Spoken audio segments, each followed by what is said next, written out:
What are the odds? And a trigger warning literally means, like, outside of psychology and emotion, it literally means warning that somebody is about to pull a trigger. You follow what I'm saying? That's what it literally means. I ain't claiming to be like I predicted or knew beforehand or anything like that, so y'all can kill the conspiracy theories before y'all even start bringing them up. If I knew anything before time, I would have told them. I just think it's kind of funny that I did a class titled Trigger Warning and somebody literally got shot at. That's crazy. Got shot. That's crazy to me. But that's just me. Don't worry about it. How are we looking on YouTube, Mr. Gideon?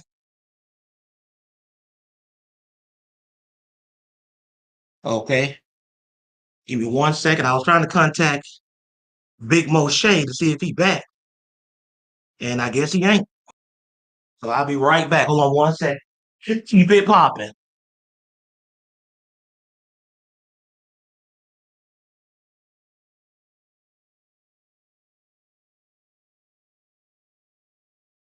The problems on deck. Every time you turn around, something is going down. Get back. Get back.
Okay, everybody, I'm back. Sorry for that little brief delay. Let me get my guys up here so they can raise their hand. I get their hands raised already. Bam and bam. Get them on up here. Get this. Jeff, Kevin, Jay, give me a mic check, please. Peace, brother. Can you hear me loud and clear? You were loud and clear on my end, sir. Kevin, Jay. Right. Microphone check. Can you hear me? You were loud and clear, good sir. Thank you. All right. Let's get off in this. It has been quite a week. I am ready to meet with my people because these are my people, by the way. Y'all my people when I talk about that. I'm going to do a class on that one day, too, about the church family. Okay, let me get my video right. Okay, can everybody see me okay? Can I be seen? You good over here. All right. Sorry for the delay. No more further delays. We're going to get this started right now. And whoever that is in the chat that said nice hair, appreciate that. Appreciate that. Right? One compliment goes a long way, people. Goes a long way. Good afternoon, everybody. And welcome to another edition of The Absolute Truth. This is the Bible study that focuses on the truth, the whole truth, and nothing but the truth concerning the Word of God, while leaving out all personal opinions, speculations, and beliefs. I'm Brother Joshua, and today reading for me is, I don't know who turn it is. Who is it? That would be Brother Kevin J. that would have been my guess, because I remember joking about your back last week. You know what I mean? So I figured it was him. So I wanted to be sure. Yeah, you good. Today reading for me is the undeniable, infamous, uncomfortable, the man who has discovered the fountain of youth, but ain't sharing it with nobody, the one, the only, Kevin J. Go ahead, Kevin J. Shabbat Shalom, ABT family. everybody on the stage, Ortega, Gideon, everybody. It's always good to see you brothers again. Thank you, obviously, for allowing me to bring the word to the folks, man. Obviously, I appreciate being here and looking at. I mean, it did trip me out with the trigger warning thing. That definitely tripped me out. I thought about that last week, man. I mean, come on. But it's a crazy world we're living in, and that's why these things are needed. This is why your teachers are needed, man. It's a crazy world, man. But I can't wait to get a hold of this one, man. Remember me, Lord. I know you got something planned, but I know it's probably not what I'm expecting. Anyway. Indeed, indeed. And praise God. And it tripped me out too, because Johnny, my son, he was the one that told me when it happened. I didn't find out about it until the next day when I got on like YouTube. You know, they have the news and stuff recommended, right? But it was Johnny that told me, he said, Dad, that happened yesterday when you were teaching. And I was like, what? And I was like, I literally did a class titled Trigger Warning. And it's on Gideon's channel, you know, Gideon. And in that class, you know, we were talking about you know, trigger warning or being triggered, meaning becoming angry, right? And it leading to you doing something, right? And in the class, I emphasized a lot on how that anger can drive our younger people when they're not being guided by us to go pick up a gun and shoot somebody. I said it several times. If you were here last week, y'all all witnessed it. Kept on emphasizing somebody picking up a gun and shooting somebody. And the weird thing is, this never happened since I've been teaching. And the weird thing is, right at the moment when I was talking about that, somebody young, because the kid was only 20 years old, right? If you look at the pictures they were showing of him, He they looks were just name 16. showing, you know, I said he what? looks 16. Yeah, he looked He looks young, and the very. pictures they were showing I like thought he was a high teenager. school pictures, right? And his friends that testified said that he was always picked on in high school. He was always like sitting at the lunch table by himself doing lunch. These are all the things I was saying that we need to be talking to our kids so they won't end up like that, right? It's like the dude was playing out the class as I was teaching it, right? Playing out the class as I was teaching. That freaked me out, y'all. I'm not even going to count. That freaked me out. And this was happening in real time. And the other guy that came on the stage last week named Leviticus, he actually thought that I was paying people to come in here and act out what I was preaching because it was happening so real for him in real time. And it's going to get more and more like this for y'all. The more you tune in, y'all going to see that, you know, your boy Josh, he ain't just talking out his behind. He's telling y'all the truth and he wants y'all to win. I want y'all to win, right? When I tell y'all that, believe that with all your heart. The only thing you can believe in more than that is Jesus, right? But I'm telling y'all, I want y'all to win.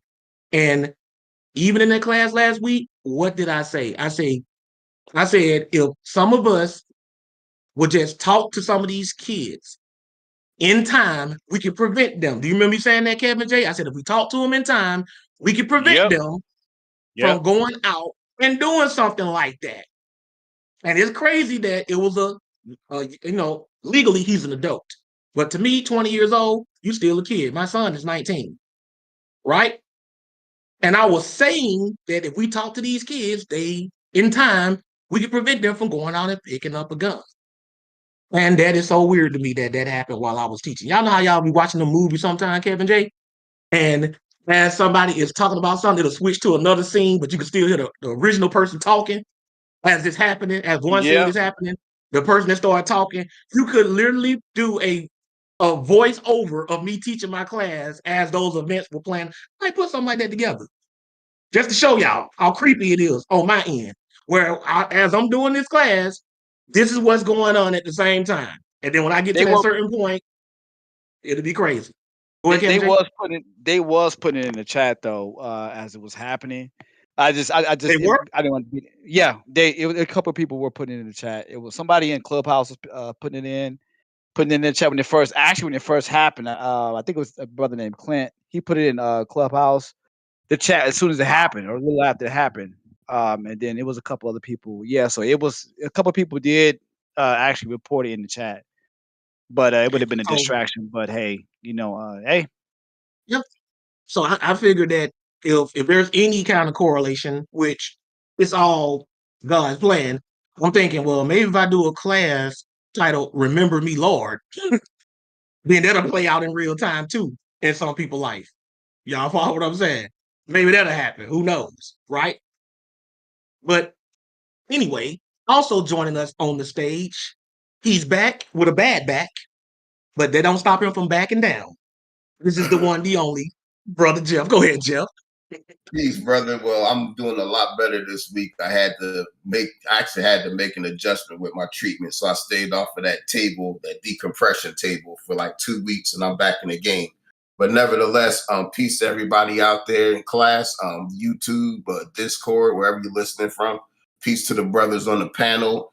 And if you need me for backup, I'm here. And I echo what Brother Kev says. It's going to be a good class. Don't know where you're going with it, but we'll see. Praise God, praise God. And also joining us is the heavyweight champion of the world. His current record stands at 102-0. All knockouts. You follow what I'm saying? Like no TKOs, no decisions. Like he knock them all to sleep. This is the one, the only Ortega. Hey, Shabbat Shalom, Josh. Thank you for having me. And I'm gonna just echo what the other gang said that I'm sure you got something good to cook up and tell us. Indeed, Praise God for indeed. that. God willing, God willing. Yes. And Ortega is your last name, right? Yes, sir. What's your first name? Ronaldo, like Yes, the soccer yes, right. player. Yeah, okay. Because I want to make sure it's Oscar Ladino, I think, and Ronaldo Ortega, right? Because he's your number one contender, Oscar Ladino. He gunning Yes, for you, sir. bro. He gunning for you. You know what I'm saying? He got a pretty nice record too. He ain't lost yet either. You know what I'm saying? So he gunning Yes, for you. sir. Just let you know that. So stay in that gym. You know what I'm saying? Keep your head on the swivel, all that good stuff. Right? Yes, sir. And appreciate any help and all help that you may provide today. Although I don't think I have to go to any extra sources other than the scriptures, right? Mm-hmm. So the title of today's class is Remember Me, Lord. Again, today's class is titled Remember Me, Lord. And before we get off into this, let me just say to everybody who's tuning in today, welcome. We're happy to have you. If this is your first time tuning in with us today, we hope that you continue to study with us in the near future. But I got to lay down the ground rules, and I'm going to jump right into it. This is our Sabbath study, meaning this is a sermon. All that means for you, the listening audience, is that if you have any questions or comments about today's class or anything in general, simply hold them until the study is over.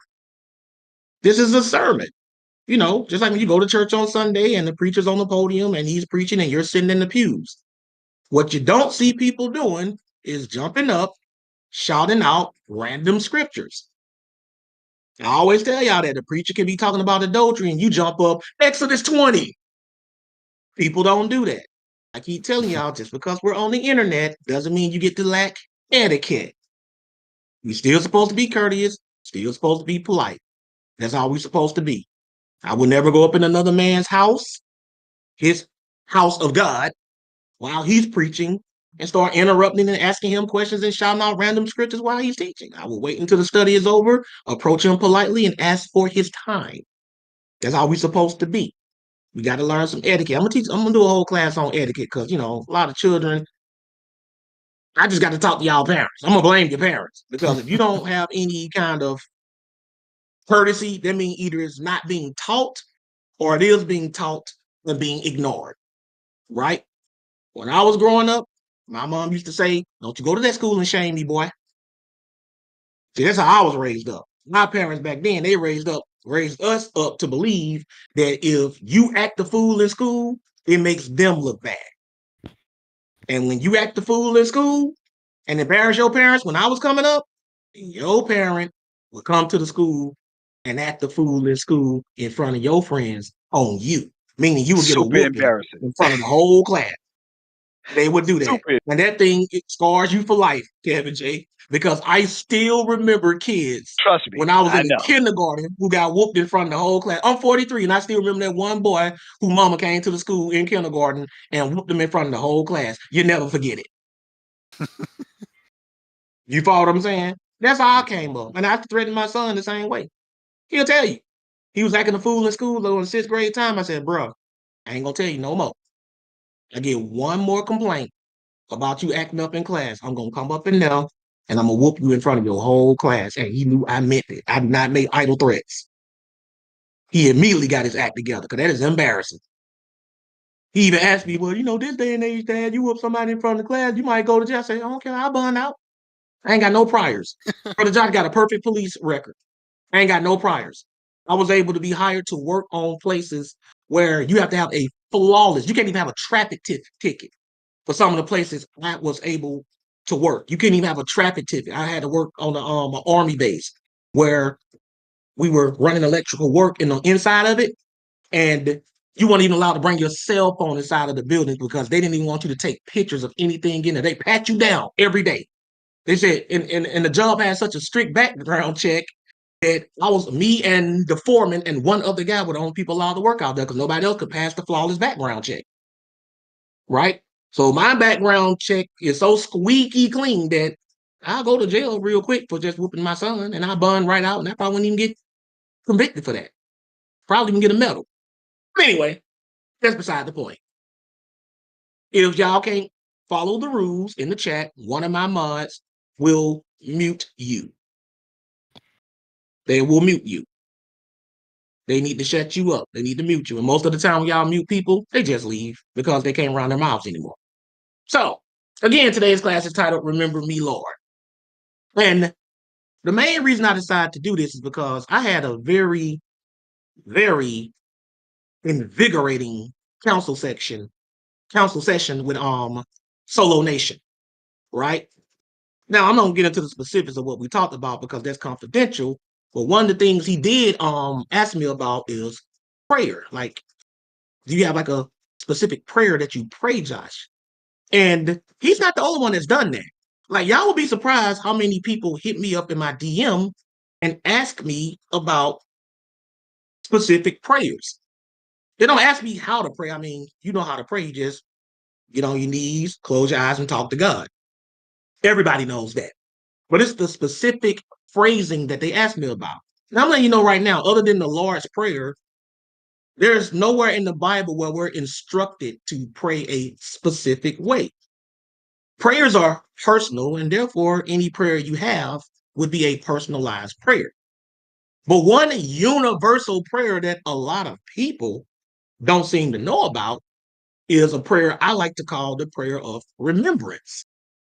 And what this prayer refers to, and y'all might not believe this, is whenever you do something good, you ask God to acknowledge it, remember it, and give you credit for it. Yes, like a little bitty child who every time he does something, he shows it to his mommy and dad. Hey, look what I did. Look what I did. That's how we're supposed to be. I'm not even playing. Even when you're just praying in general, you need to ask God to remember you. It doesn't mean remember as in don't forget me, because God never forgets, not literally. It means remember as in acknowledge me. For any of my WWE fans who know about Roman Reigns and the bloodline, every time he came to the ring, what would he say, chat? If anybody knows, what would y'all, let me see if anybody knows. I like to use analogies. What did he always say when he came? He'll say, acknowledge me. That's what he would say. He would say, acknowledge me. So y'all know about this, right? Well, this is what we're supposed to do when we do something good. We're supposed to ask God to acknowledge us because we want a blessing. And a lot of people are not being taught this. They're taught we're supposed to pray. They're taught we're supposed to ask for forgiveness, and all that is good. But they're not telling you that you're supposed to ask God to acknowledge the good you do. We're going to show you that Old Testament. We're going to show you that New Testament. Y'all know how I like to do it. We're going to show you even in the Apocrypha. That's what you're supposed to do. And the reason why a lot of us are not getting our prayers answered is because a lot of us may not be asking God to acknowledge what we're doing. And I'm going to show you that big people in the Bible, major characters, they did it. That's what they did. And that's how I pray. Because everybody's been asking me, how do I pray? This is one of the things that I do. It's not the only thing I do, but it's the one things I do. I say, God, remember me. Or remember me, Lord. I just did this. I just fed the homeless. Remember that. I just forgave my brother. Remember that. I don't say it to the people. I say it to God. Remember that. Sounds crazy, I know. And there's a way you have to go about doing it, but it's in the scripture. So without further ado, Kevin J., we're going to start this in Psalm chapter 9. We're going to read Psalm chapter 9. And this is a weird Psalm number to start off in because it's Psalm 9:11. A lot of coincidences today, ain't it? Wow. This week, right? Oh, wow. Coming Because right it's out, crazy that right out the they gate. tell us on 9/11 what they say, never forget. Never forget.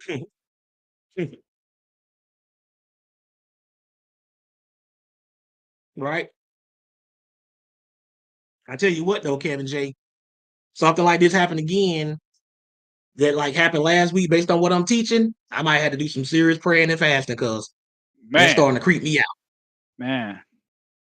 You follow what I'm saying? Unbelievable. I'm done. Yep. I'm done. You know what's so crazy too? I said a long time ago, and I know I'm not the first person that did this. I said that paternity tests should be mandatory from birth. And guess what just recently happened? They just passed a bill in Georgia. I Pass don't the know about the law. other states right now.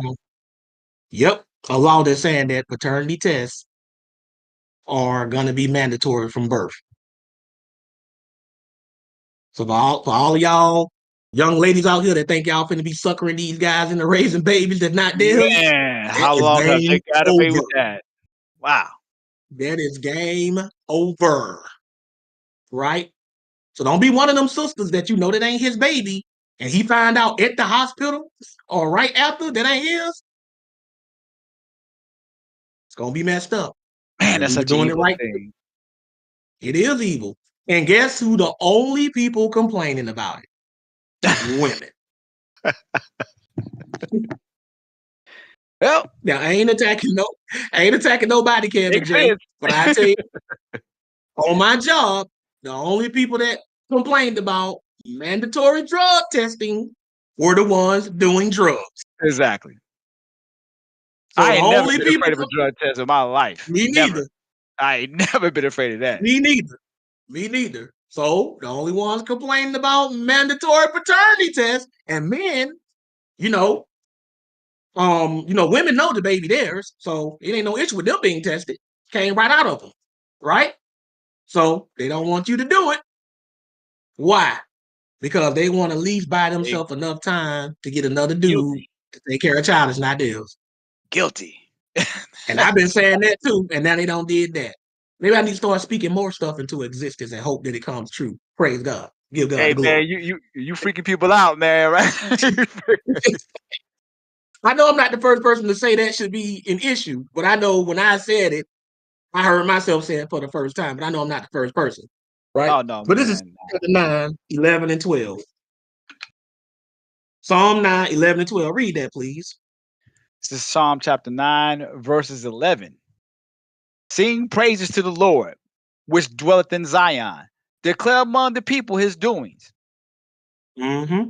When he maketh inquisition for blood, he remembereth them. He forgot not the cry of the humble.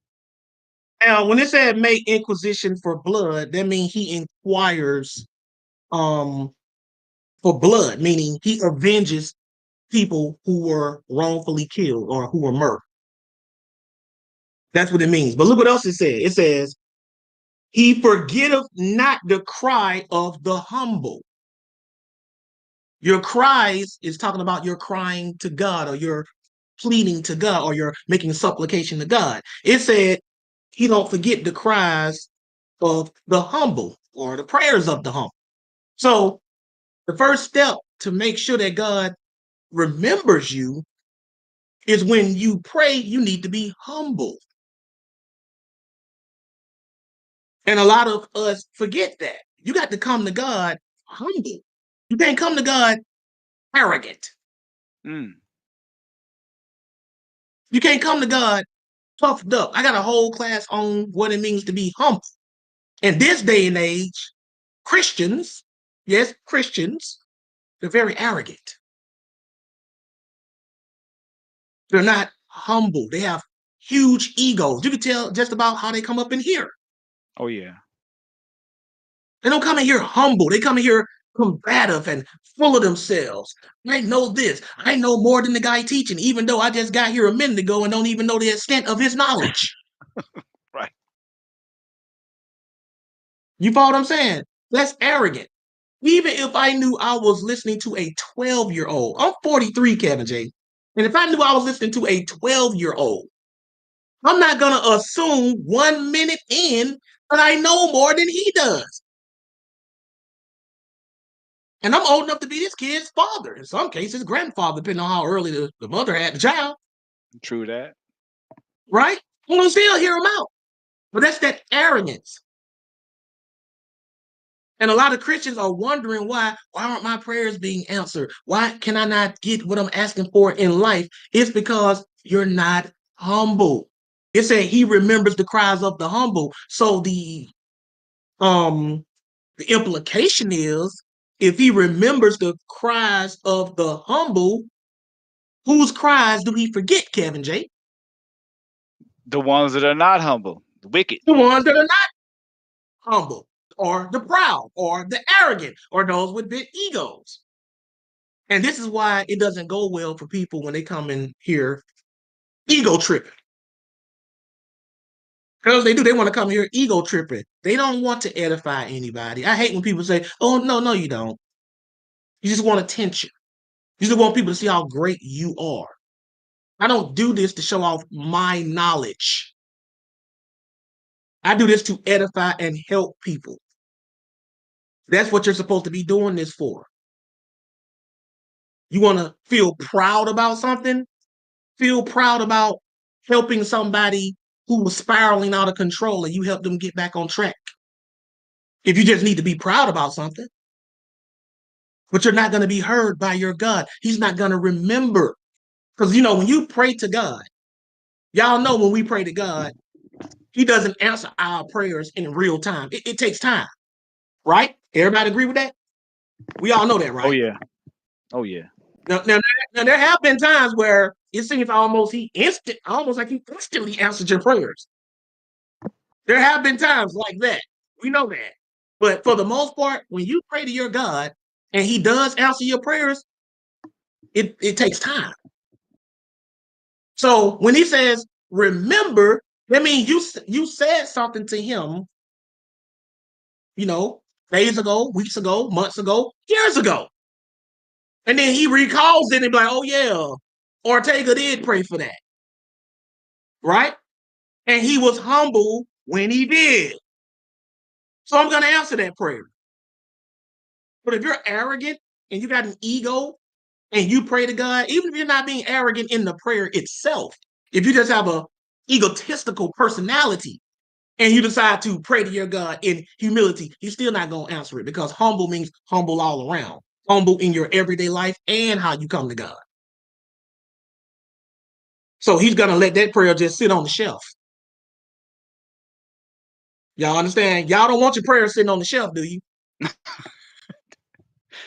And I'm using that terminology because I'm going to show you that is how it's kind of described when the humble pray. Like it sit on the shelf and then God get to it when he get to it.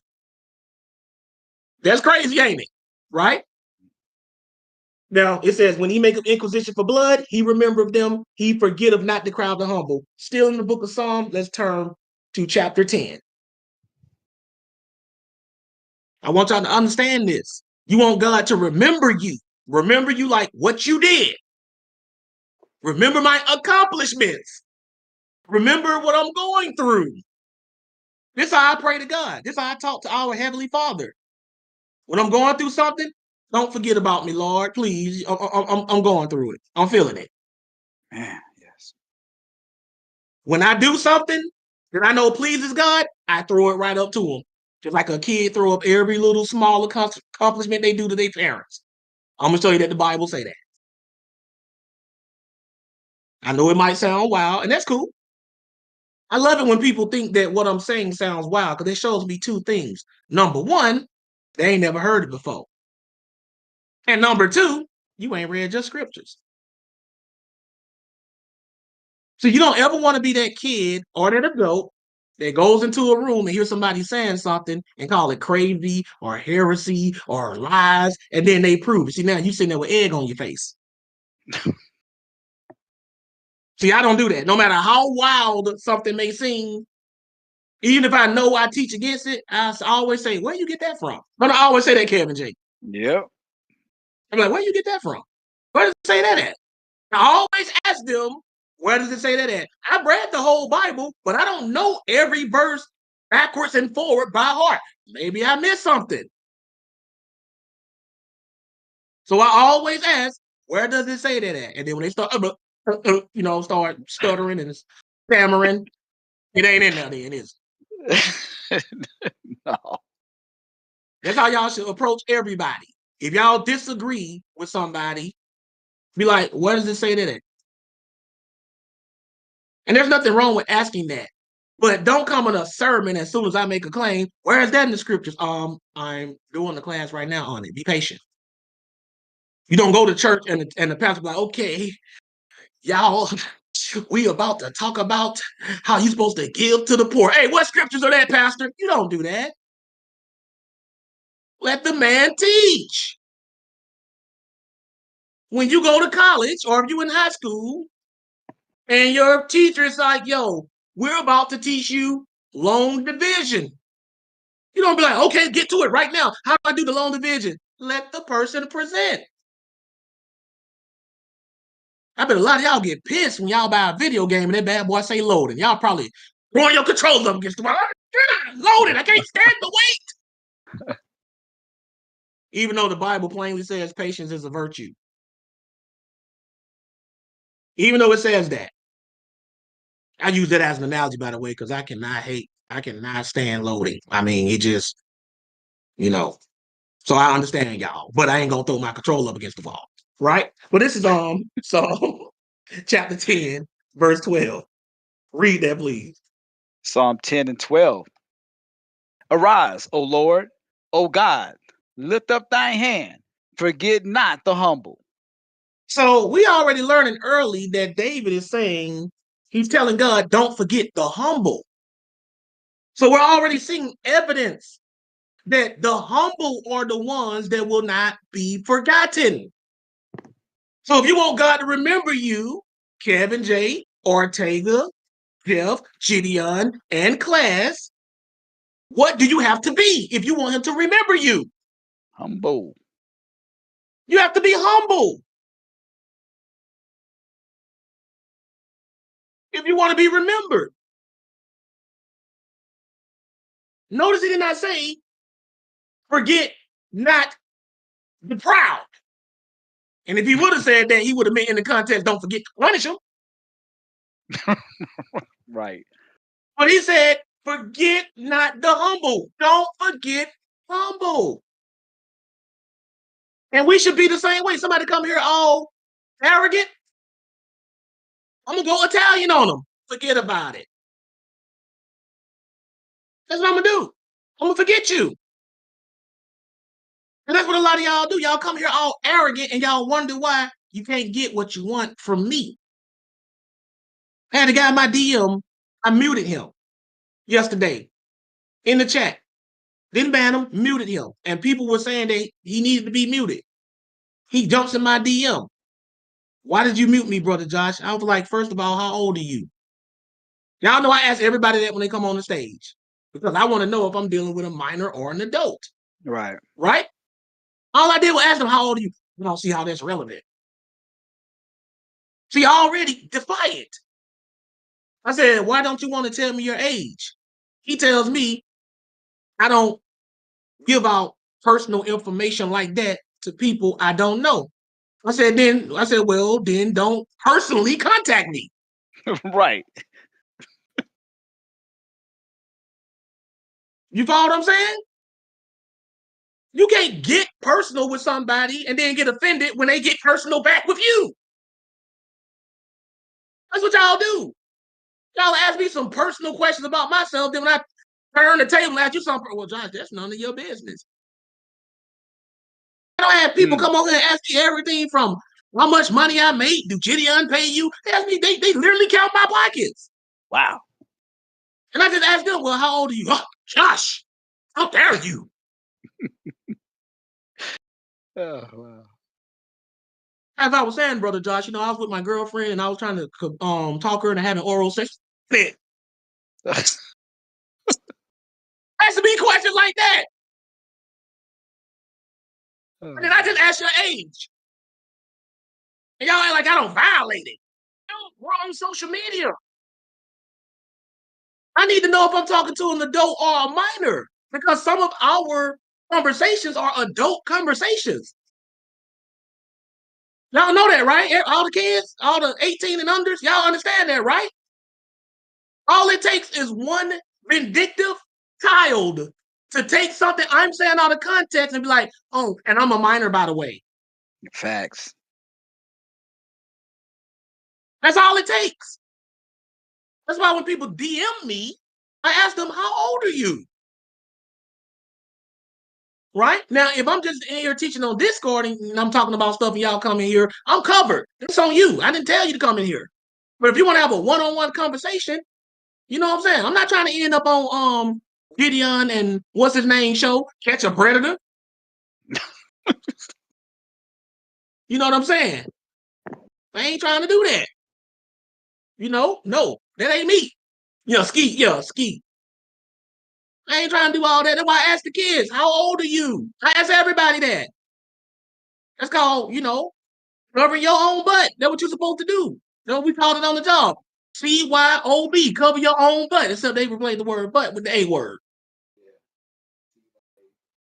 That's what you're supposed to do. And he didn't want to tell me his age. So I just ended the conversation. I ended up muting him too. Not muting, but blocking him because he wanted to keep going back and forth. You follow what I'm saying? But read the next verse. I'm sorry, not the next verse, but skip down to verse 17. 17. Watch what else it says. This is Psalms 10 and 17. Lord, thou hast heard the desire of the humble. Thou wilt prepare their heart. Thou wilt cause thine ear to hear. Said, Lord, you have heard the desire of whom, Kevin J? The humble. The humble. Not the arrogant. If you are arrogant, if you are proud, if you have an ego, if you have too much pride to admit when you are wrong, God does not hear you when you pray, meaning he does not remember you. He does not remember you. That's a lot of us are walking around here forgotten. You're going to come on Judgment Day. God going to be like, who are you again? I had to pull up my records. I don't even remember you. Oh, yeah, you did. Oh, now I remember why I stopped listening to you. You proud as I don't know what. Can't nobody tell you anything. You arrogant. You think you know everything. I was in the chat the other day. Everybody just joking around. When I come in there, man, let me tell you something, man. These kids, man, they a trip. When I come in there, boy, they start clowning me hard. And y'all know me, I clown back. But the regular ones, right?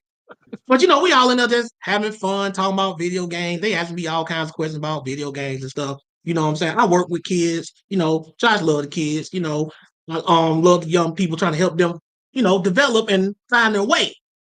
Y'all know that. And out in the middle of that, every now and then we talk about the Bible, whatever. We just talk about whatever. Somebody come in there, I'm a Catholic. Any Protestants, they want to debate. Huh?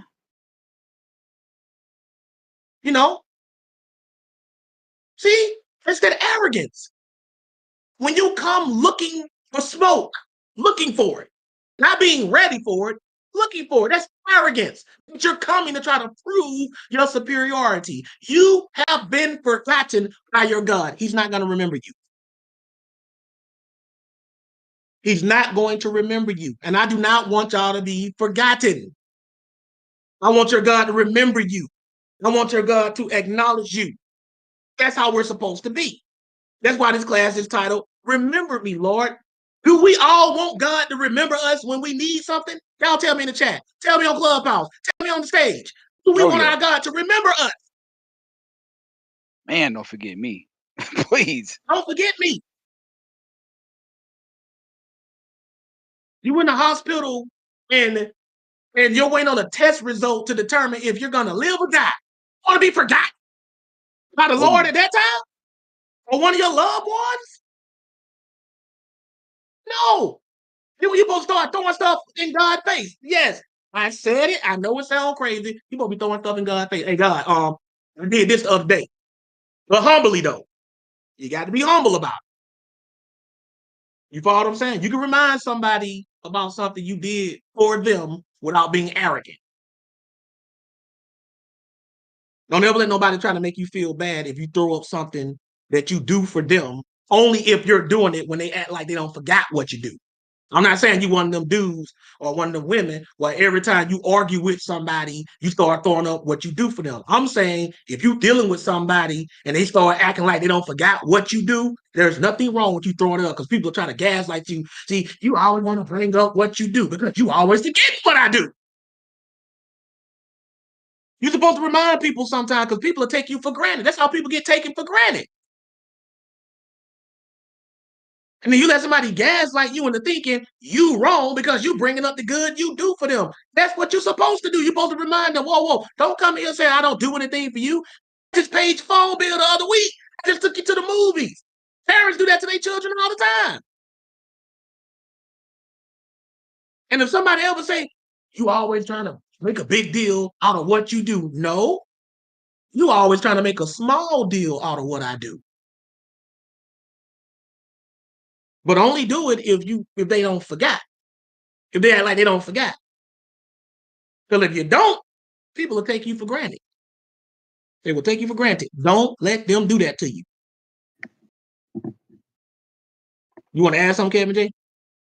No, I was just right before you said that, I was wondering, like when we look in the Bible and we look at the word pride, you notice that they never too many good things after you say pride. But like look at all the Bible verses. It ain't never too many things that come out there when the Lord says something about pride or someone says something about pride. It just ain't never nothing good that follows, typically. It's And not. I remember back in the day, like that used to be like a thing they used to teach us back in the day, like you should be proud and have pride and things like that. That used to always be mentioned back in the day. But Right. it used to confuse me because when I look in the Bible, it's like, man, every time the Lord talking about pride, it typically is either he's describing a wicked or it's something connected with wickedness. So I'm like, man, I don't know about this Mm-hmm. pride thing. You know what I mean? When I was It's younger, when I not. was, you know what I mean? It's not. And remember, I told y'all there is a such thing as a righteous kind of pride. Paul talks about that. Right. I had to Right. learn that. Yep. Right. But a lot of us are just walking around just ego tripping. Right. You're gonna be forgotten. God don't remember you. And when God doesn't remember you, he doesn't remember you at the worst time. It's not going to be convenient for you when he forgets you. And I'm trying to show y'all how to be remembered. That's why this class is titled, Remember Me, Lord. Remember me.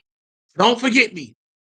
Just like I be telling y'all when I be calling down these blessings upon y'all and y'all blow up. Y'all know I said the neon Don't lights. I forget me. said the solo nation. Don't forget me, break your boy off. You know what I'm saying? I tell anybody that. If I help you in any way become successful, don't you forget me when you start getting that check. You better throw your boy a bag. That's not being selfish. If you help somebody, would it be selfish for LeBron James' mama to want him to buy her a house. She helped him become what he is. You follow what I'm saying? I don't get mad at nobody like that. That's the Let me first do thing they typically anything. do, Josh, is buy their mama a house when they get some money. Exactly. Let one of y'all give me an ideal and I end up becoming a millionaire off of it. I don't care how old you are. I don't care if you're 10 years old. You finna be rich too. I had to talk to your parents first, like, yo, your little 10-year-old son, he a genius. He gave me $1 million ideal. I don't make like $50 million off of this. So I'm gonna go ahead and throw him about 10 mil off of that just for him just helping me out. I don't know the legal ramifications, but I want to make sure that by the time he 18, he ain't gonna have to work another day in his life. I have to protect him like that because, so his parents won't steal his money from him. Or I'll hold on to it and just break him off every time he needs something. But either way, that's what you're supposed to do. We forget that sometimes. Don't forget, and I'm going to bring it up to you. So one of y'all use one of my ideas. I'm thinking about Neon Lights. I'm thinking about Solo Nation. And y'all become big. Don't forget your boy, because I will send you a bill. or a Cashapp request. Just letting you know that. Because I help you get there. That's how y'all supposed to be, right? Ain't nothing unrighteous about that. You know what I'm saying? But now let's go to C-Rock. See, we forget this type of stuff, man. I be trying to tell y'all that there's a lot of stuff in the Bible that when y'all hear me say it, it sounds weird or even unbelievable because you don't think the Bible talk like that. Ain't nowhere in the world the Bible speaks like that. I can show you that specific breakdown I just gave, Kevin J, about do for people so when they blow up, they won't forget you. Yeah, people be doubting That's in the Bible. They doubt until you show the Bible verse. They be like, oh no. Yep. They disappear. Yeah. That's how you're supposed to be. That's supposed to move through this life. You follow what I'm saying? That's why I always give Gideon props. Because Gideon has helped me spread this word further than I ever have before and introduce me to a whole new audience. That's why I'm always giving him props. Because he helped me blow up even more. So what do? If somebody helps you blow up, you don't ever forget them. You're supposed to constantly give them shout outs. And everybody at ABT. That's why I'm always bigging my people up. Because I couldn't get this far without them. And one thing people may never tell you, but one thing people will do, they will resent you if they know they played a role in you getting where you are. And you never give them any props or never give them any flowers. They will resent you. Yep. Man, I've been with Josh since day one. I've been with ABT for 11 years. And every time he give props, he don't even mention me, bro. One time. It's human nature. You're going to be like, man, come on, man. That's why I tell everybody, if I ever forgot you or overlooked you, I apologize. Don't feel bad to come to me and say, yo, Josh, you don't never mention your boy. I ain't going to be like, oh, you just want some credit. You just want to be freaking. No, I'm like, my bad. And you better believe I am going to praise your name the next Sabbath class probably for 15 minutes nonstop. Or every other scripture we go to, I'm going to be mentioning you because I don't know. I've had people literally steal my work before and didn't even give me credit. They stole it. I've had people rip off I had a dude buy one of my books. No, I'm sorry. Went on my website that I had my book on years ago. Dude, copy and paste my entire breakdown on what the Bible said about wearing the fringes or the tassels. He ripped off my entire website breakdown that I had a long time ago. And then when I went in his chat room, I ain't even try to confront him or nothing. As soon as he saw me, I was just in there talking about other stuff. We out of the chat room. I mean, bar for bar. And when I say he copied and pasted, because you know how when you write, if you're writing something, you might put something in bold or italics or underline it, right? Bruh he didn't change anything at all. It was a copy and paste. My entire breakdown. and then kicked me out. He didn't even recommend, hey, y'all, make sure y'all just go check out Brother Josh, whatever. He just ripped off my entire, y'all know that mean, bar for bar, bruh. Bar for bar. Y'all, the young people, they know about that meme. Yeah, they've been chatting. It's in the chat. Yeah. Dude, rip me off. And I've had people do that before. I've had plenty of people rip off my, I've had people rip off my stuff and accuse me of stealing it from them. Wow. That's brave, boy. I'm 43. Stuff like this happened to me when I was in my early 20s. Right? That's why y'all ever notice when I post my quotes, what I always put at the bottom. What I always do, Kevin J, when I post my quotes. Anybody notice? I put my tag. That's right. Somebody in the chat, see, I always put my tag on it. Tag that bad boy. I always put man. Brother Joshua. Because if I just post it and don't put Brother Joshua at the bottom, you're going to see somebody else posting it somewhere online and they're going to claim they came up with it. I'm just telling y'all, man, people, bro, people don't just, people say, man, you biting off of me, bro. People don't just bite no more. People eat the whole meal. I miss the day when people just bite. They take the whole meal. They eat the whole hamburger. They don't just bite off your hamburger. They take the whole hamburger, brother. You come back, you just get up just to wash your hands or something. You come back, the whole burger gone. They don't eat the whole burger. They sitting up patting their belly when you come back like this. That was good. So you got to protect your stuff. So all my stuff gonna be copywritten, and you best believe if I catch your copying, you will be sued. Unless you ask for the permission or whatever. I'm telling all my young people, copyright your stuff, trademark your stuff, right? Let you know right now. But Sirach 35 in the Apocrypha, we're gonna read one verse, 17. Sirach 35, 17. Ortega got that us for us. Go ahead and read, please. I'm waiting on my system too. Mm-hmm. All right, here we go. Man, devil been on our grass today. All right, here we go. This is Sirach. Yeah, you really have. On our grass bad. This is Sirach 35 and 17. The prayer of the humble pierceth the clouds until it come nigh. He will not be comforted and will not depart till the Most High shall behold the judge righteously and execute judgment. Now look what it says. It said the prayer of the humble pierces the clouds. What that means is when you're humble and you pray to God, your prayer penetrates through the clouds and keep going. That's what that means, right? It says,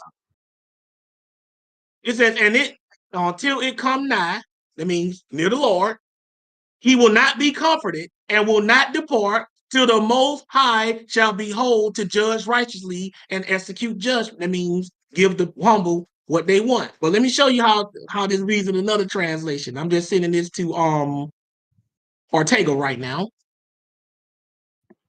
I'm sending you this link, this Bible Hub, by the way. I'm also gonna put it on Clubhouse too for Keanu. So y'all can go click on that so she can post that for y'all. Let me show y'all this. And we're going to read it together. I want to make sure that he got it up first so y'all can follow along. Now, look how it reads here. So y'all remember I said that you don't want it sitting on the shelf? Remember I was saying all of that? Yeah. Now, look at this. This is the Good News Translation, or the GNT. Sirach chapter 35, 17. Look what it says. The prayer of a humble person goes past the clouds and keeps on going until it reaches the Lord Most High, where it stays until he answers by seeking that justice is done and that the guilty are punished. Look what it said. Man. When you are humble and you pray to God, your prayer goes up through the clouds and goes all the way to him where it stays. Like he got it on the shelf, like, okay, I got it. I'm going to get to it. And then when he's ready, he executes it. But you got to be humble for God to work like that. Right. You got to be humble. See, he's going to remember you. This is why I keep telling Christians, man, this arrogant attitude y'all got, it ain't going to cut it.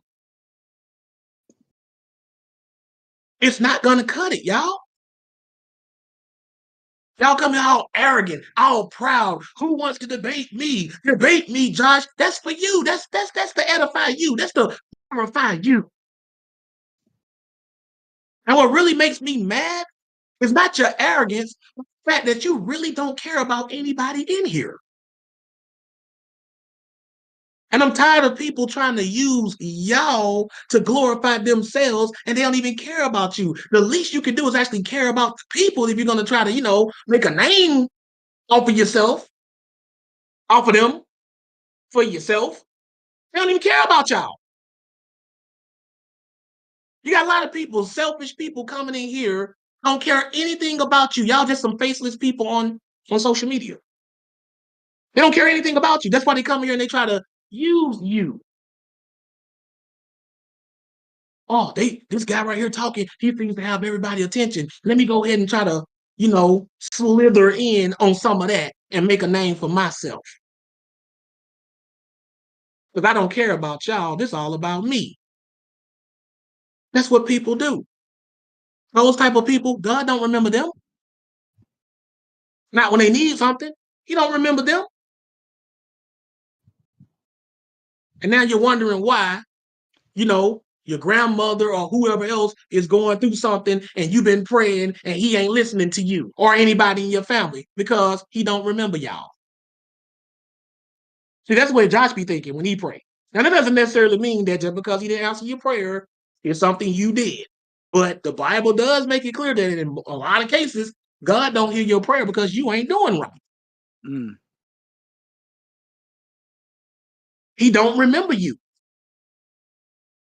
You're arrogant. You're proud. Nobody can tell you anything. You're combative. You're argumentative. Y'all need to learn some humility. And this generation right here, y'all are some of the most arrogant, smart, yet stupid people I've ever met. This is the smartest, dumbest generation I've ever seen in my life. Let me say that again. This is the smartest, dumbest generation I ever seen in my life. Y'all are the smartest generation ever, and yet at the same time, the dumbest. Yeah. Y'all will go all the way to college and excel academically, and then turn around and just do dumb stuff. Right. Y'all do that. That's why I tell people all the time, educated is not the same thing as intelligent. I keep trying to tell y'all that. It's not the same thing. I keep telling y'all, the only thing educated means is that you were smart enough to remember information and repeat it. I do know that's all educated means. If I say, Kevin J, prove to me that you're educated in this particular book right here. That means he can recall what he read and recite it back to me. It means you got a decent memory and you know how to repeat stuff. That's all educated means. Prove to me that educated means anything more than that. Prove to me that it means anything more than that. That's all educated means. I'm not impressed by education alone. I'm impressed by education and intelligence. Wow. We were That's just what talking about that. it's a combination of both. We was just literally talking about that in our group right before we got on here.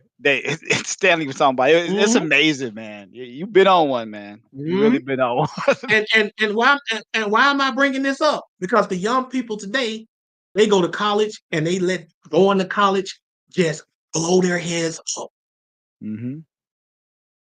See, they think because they're educated, they're intelligent. They think they're wise. No, education and wisdom are not the same thing. Wisdom comes from experience. Wisdom comes with age. That's how wisdom works. You got to go through stuff to get wisdom. Right. People don't understand that. You got to go through something. And y'all keep thinking that education trumps, pun intended, wisdom. And it doesn't.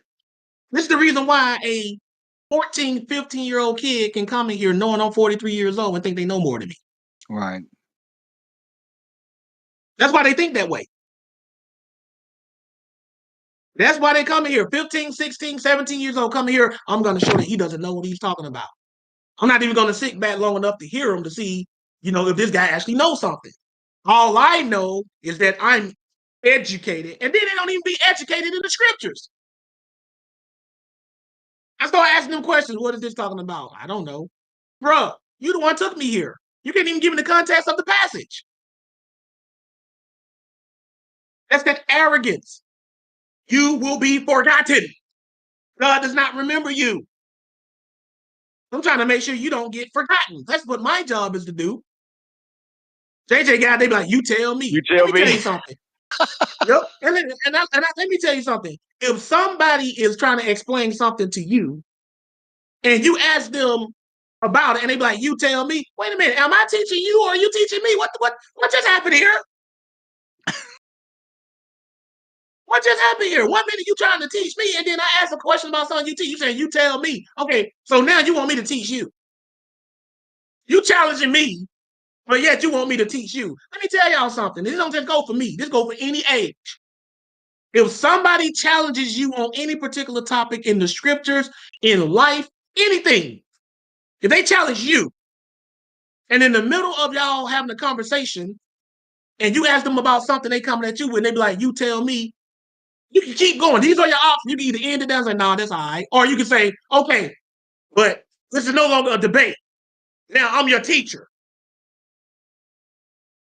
See, if you say you tell me, now you don't talk no more until I'm done talking. Well, if you say you tell me, now it don't went from me debating my equal to me teaching my inferior. Right. The debate is over. The debate is over. That's how that goes. When we're debating, I'm treating you as my equal. You are my peer. But the moment you say some old dumb junk like you tell me, we're not debating anymore. Now I'm the teacher, you the student. I talk, you listen. But what they'll do, after they tell you that, they still want to try to fight you in the middle of you having to show them about what they brought to you. That's that pride, that's that arrogance. That's why you will not be remembered. So the key to being remembered is being humble. You can't ask God to remember you and you're arrogant. Your prayer is not even going to make it to him. Remember it said the prayer of the humble pierces the cloud and goes straight to the Lord. If you arrogant, your prayers probably ain't even going to go above eye level. Right. See, when you pray, this is what you want your prayers to do. When they come out your mouth, you want them to go, they pull a 90 degree and go straight up. Yes, sir. A lot of y'all prayers doing just like this. Straight to hell. You don't want your prayers to do that. Don't you want your prayers to reach the Lord? In another class, I can show you that angels take your prayers to the Lord. Come on now. Come on, somebody. To show y'all that. You arrogants don't know what that angel standing right there. Lord, my mama, she's really going through it. Please save her. Please help her. That prayer gonna come out. That angel gonna look at that prayer and gonna look who it's coming from. This humble person. Y'all ever seen on Dragon Ball Z how they be deflecting ki blast? That's what that angel gonna do with your prayer. Just knock it away. No, nope. Gonna be deflecting like a ki. Just deflecting it. I'm not taking that to the Lord. What's wrong with you? Oh, I can show that the angels do that. I'm not. See, I say stuff, then I prove it. I like to use, pop culture to help y'all better understand. You don't want your prayers deflected. That's what I'm talking about. And angels do play a role in your prayers. I'm gonna do a whole class on that one day. Show y'all that. They play a role in your prayers. They the one that take the prayers to heaven, right?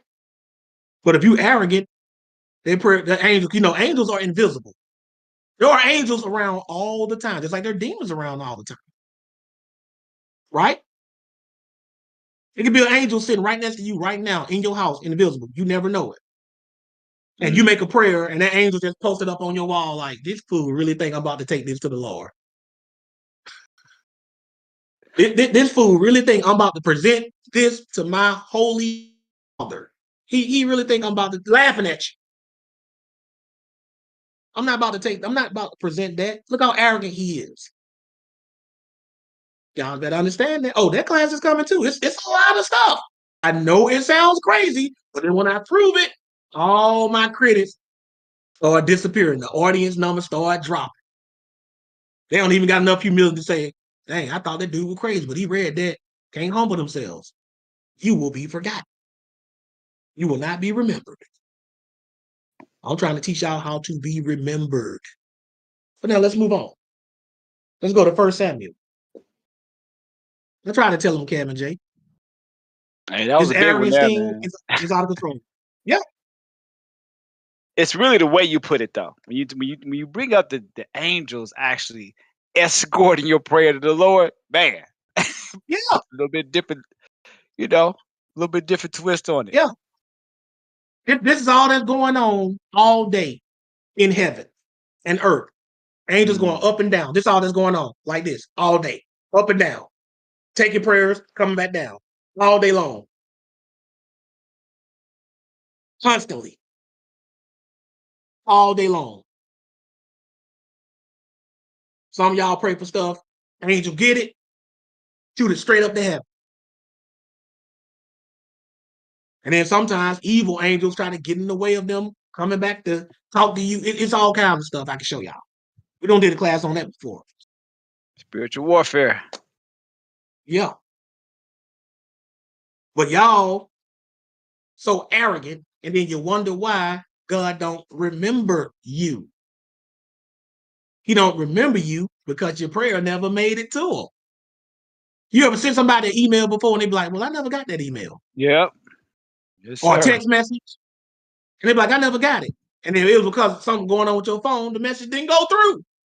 Wi-Fi. Yeah. That's how it is with your prayers. I'm going to show y'all that in the class. It's like, he never got it. Just happened to be Friday at work. Just happened to be Friday. Our Wi-Fi went out. Exactly. When you're arrogant, think of your prayers having a bad Wi-Fi connection. You can send all the messages you want. It's going to say failed to go through. You know how you get that failed message, failed to send? Yeah. That's how it is with your prayers. Why didn't God answer my prayer? He never got it. He never got it. Well, why didn't he get it? Because the angel refused to deliver it. Well, why did the angel refuse to deliver it? Because you down here arrogant. But it don't mean that the angel won't take your arrogance to the Lord and tell you about that. Tell him about that. Put that on the record. Oh, it's that deep, y'all. I'm trying to tell him, Kevin J. Like I told him about that trigger warning. I think people paying attention. They sitting up paying attention. Though. That brother Leviticus and what happened that day.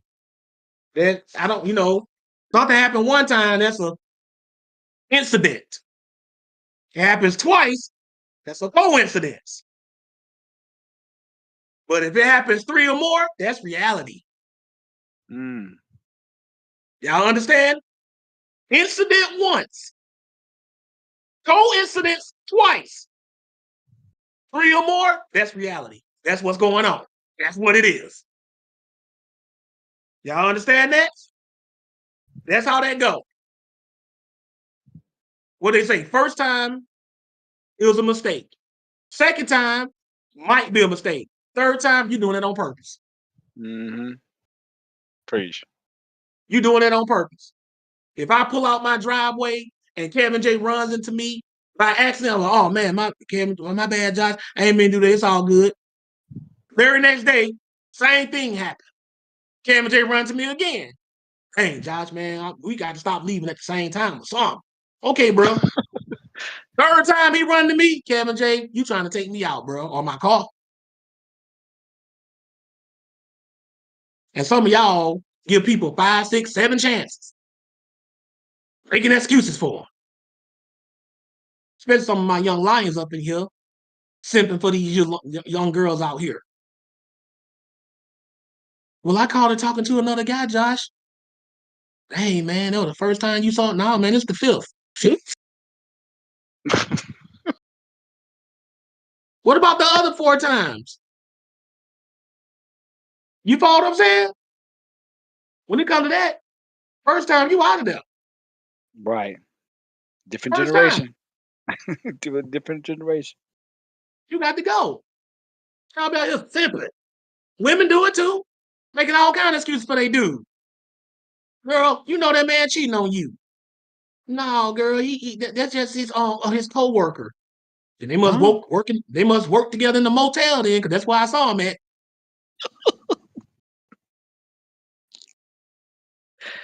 You follow what I'm saying? Y'all got so when I'm telling y'all stuff and it's happening more than 3 times, that's reality. It's not a coincidence. That's reality. And only a fool ignores reality. I'm telling them the truth, ain't it, Kevin G? They seeing it in real time. They're seeing it. Yeah. Bro said, you paying these people, Josh? Paying them? That's how convinced he was. He said, this is too perfect. This cannot be. This cannot be. This is too. No, I'm just giving y'all reality. I don't create my own reality. That would be staging. You know, people say you stage something. I don't stage nothing. I definitely don't pay nobody for nothing. Y'all supposed to be paying me. I'm not trying to pay nobody to make me look superior or nothing. I'm just teaching. I don't even know these people. I'm telling y'all. But that's just the testimony to how real my words are. Because it's so real, you can't believe that this is actually happening. He got to be putting people up to this. No, I'm not. They do the same thing to Kevin Samuels. You remember what Kevin Samuels used to say that all the time, Kevin J? He said his critics thought he was paying these crazy women to call in and pretend like they were that delusional. He had to tell people, I'm not paying these people. Y'all thinking I'm paying these people. I'm putting these people up to this. No. This is reality. People are that delusional. People are that triggered. I told y'all about the trigger warnings. Told y'all that. I told you about being easily triggered. I told y'all that. Y'all can't believe that the way I describe people being triggered, because I've done the research, that these people can be acting out precisely the way I tell you. It's the truth. But once you realize and see, he didn't say this stuff, that means you need to listen to this dude, because this dude know what he talking about. Dude see it before it comes. I'm giving you the warning. It's my job. My job is to warn y'all. Yo, don't do that. I'm telling you, Solo will tell you and other people, when I do these sessions with y'all, I ain't did this one with Solo yet, but I keep telling y'all, when I do relationship counseling, I tell these young brothers and young sisters exactly what their mate is going to do. I said they're going to do exactly that. Never been wrong. Not one time. Some people have even accused me of secretly talking to their mate. How the world I'm gonna do that? I don't even know her. I ain't got a number. That's how accurate the stuff be. I just know how they're gonna do. Or they be thinking that. But this is exactly what they're gonna do. This is exactly what she gonna do. Watch. When you do this, she gonna do that. If he do this, you gonna do that. You don't want somebody like that in your corner? Oh man, you better believe I do. You don't want somebody like that in your corner just telling you so you won't get played? Talk to anybody that's ever had a counseling session with me. If we talked about like relationship stuff. Talk to any one of them. They'll tell you exactly what he said was gonna happen to a T. It's eerie. It's scary. And I'm not claiming to be no prophet or anything like that. If it is anything with the Holy Spirit, I'm not consciously aware of it. From what I can tell, it just be knowing people's patterns. That's what it looks like to me, right? But I be telling y'all, man, what they gonna do, what they gonna say, how they gonna try to pull it. My son will tell you the same thing. It's a combination of experience, psychology, and most importantly, the scriptures. That's what it is. I be trying to tell y'all, but y'all be thinking y'all know better than me. You know, Mr. 15-year-old, you know what I'm saying, who ain't even old enough to buy alcohol yet, think he finna come in here and school me on life. You ain't even old enough to vote yet. There's a reason why the voting age is 18 and not 15, but they don't think you're mature or got enough awareness to really speak on those matters. See, people put age minimums on things for a reason. Why do y'all think the drinking age is 21? Why do y'all think the voting age is 18? They don't just arbitrarily pick these ages. They do this because there's a level of maturity you're supposed to be at when you do these things. Mm-hmm. You follow what I'm saying? They're not always accurate. I mean, you got to be 18 years old to vote, but you can be 8 and choose your gender. But that's a whole nother conversation right there. Come on, man. You follow what I'm saying? Preach it They're to not us. always on point. That's my point. They're not always on point. So true. Right? Well, this is 1 Samuel chapter 1. Yep. And winter's coming, y'all. Winter is coming for all foods. I want y'all to know that. Winter is about to get real cold out here. For anybody who ain't on their square, it's finna get real cold because y'all about to get played. If you ain't paying attention, you about to get played, both on a spiritual level and on a secular level. You about to get played. That's why when I first heard them say they finna make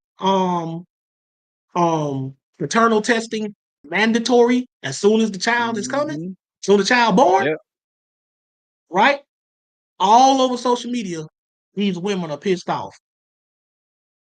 They pissed off, young and old. They pissed off.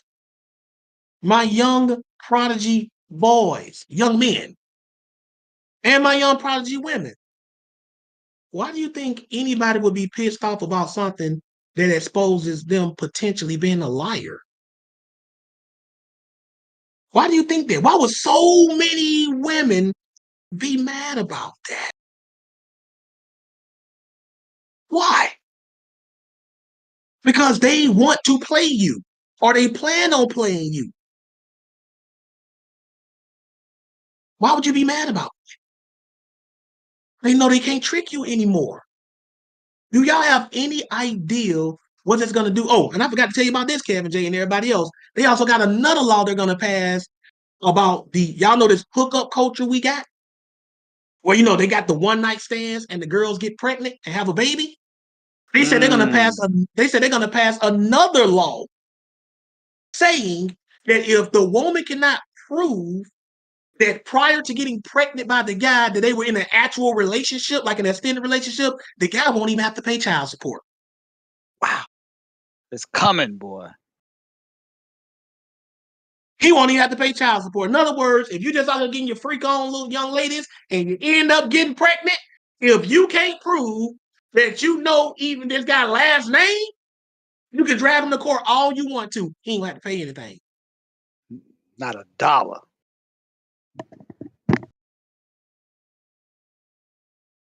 That's why I tell y'all, man. One of the quotes from my book, Kevin J. Don't give him your womb until he your groom. Come on. That's one of the quotes I don't from my remember book. that one. Have you said that to me? Did you say that? Yep. Don't give him your womb until he your groom. I don't remember that I one. send it to you. I send it to you. Don't give him your womb until he your groom. And y'all be out here just letting them all up in the womb. That's what y'all do. Ain't even married to them. It is such a sacred thing. I don't want to get on it, but it's a very sacred thing, man. I really wish women knew what they really are. I told y'all. For all the sisters, minors, and adults, I'm gonna do a womanhood class on femininity. I'm gonna do a course. It's gonna be a course. Women only are invited unless you're married. Your husband can sit in on it too. Right? Or engaged. I'll take marriage or engaged to allow the men to sit in on it too. Right? And I'm gonna do a class showing y'all what biblical femininity is. And I'm gonna show y'all that the feminist movement was inspired by real live witches. A lot of y'all married to witches, a lot of y'all mama witches. I'm not trying to disrespect nobody. You don't even understand you got a whole witch in your house. An actual witch. A whole witch or a half a witch? A whole witch. Complete An actual whole witch. okay. A whole witch. And not witch as a euphemism, like she's so mean and bad, she's a witch. No. a An witch. actual, factual witch. Yep. And that's facts too. That is facts. They can look The it up. feminine Look movement, it up. the feminine movement was started by witches. But that's another lesson for the ones who are interested. And I'm gonna break the whole sisterhood code. I'm gonna show y'all the whole sisterhood code. You got women right now you're married to who's more dedicated in the sisterhood code than they are to the vows they took with their husband when they got married. I'm gonna prove it to y'all. Some of y'all may not even understand it. I'm gonna show y'all. That sisterhood is strong, bro. And it's about to, and that's why all these new laws coming out, because they about to break them. Men are tired of this stuff. Yep. He said witches started. If y'all don't believe me, just Google when you get a chance. Just look it Google up. feminists and witches and watch what comes back. Y'all think I be capping? All you got to do, just Google it. They staring at the screen right now, like what? I'm telling you, y'all don't be y'all think Josh ain't ever. Let me just ask y'all one question before we go to this. Have Brother Josh ever made a claim that he didn't back up with facts, data, and statistics? Have he ever done that? Have I ever done that?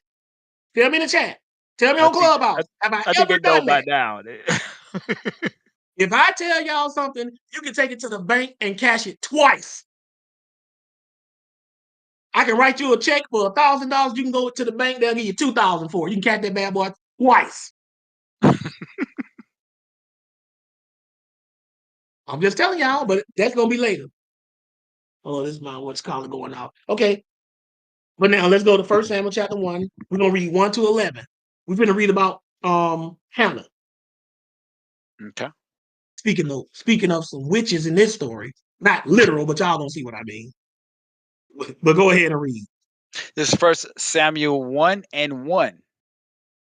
Now there was a certain man of Ramatzophim. That's a tough one right there.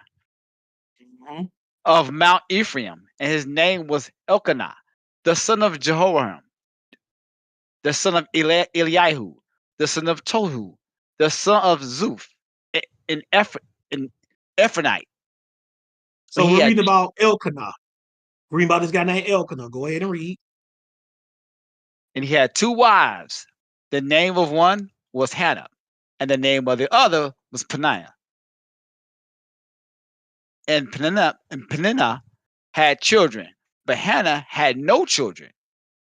And this man, Peninnah had children, but Hannah had no children. So this guy got two wives, and yes, polygamy was allowed. It was never a sin. right? That's another class. That's Western culture over here that makes you think that's a sin. It was permitted, but that's another lesson. But continue. Verse 3. This man went up out of his city yearly to worship and sacrifice unto the Lord of hosts in Shiloh. And the two sons of Eli, Hophni and Phinehas, the priests of the Lord, were there. So it said this man went up out of his city yearly to worship and to sacrifice unto the Lord of hosts at Shiloh. So he went up every year to Shiloh to worship the Lord, where the tabernacle was, and to make sacrifices. Continue, please. 4. And when the time was that Elkanah offered, he gave to Peninnah his wife, and to all her sons and her daughters portions. So when it was time to sacrifice, he would give everybody a portion. Like, here's some animals for you to sacrifice. Peninnah, here's some animals for you to sacrifice, my sons, and here's some animals for you to sacrifice, my daughters. He gave all of them their portion, but continue. 5. But unto Hannah he gave a worthy portion, for he loved Hannah, but the Lord had shut up her womb. But he gave Hannah, the one who didn't have children, he gave her a worthy portion. I mean, he gave her a large amount, bigger than what he gave everybody else. Y'all see that? Is that because he loved her? That doesn't mean he didn't love his other wife. In the Bible, when the Bible talks about somebody loving one person and not the other, it often means he favored one over the other, or he loved one more than the other. So even though she couldn't have kids, this was his favorite wife. That's why he gave her the bigger portion for the sacrifices. Right? So you know what this is going to cause. But go ahead and read. 6.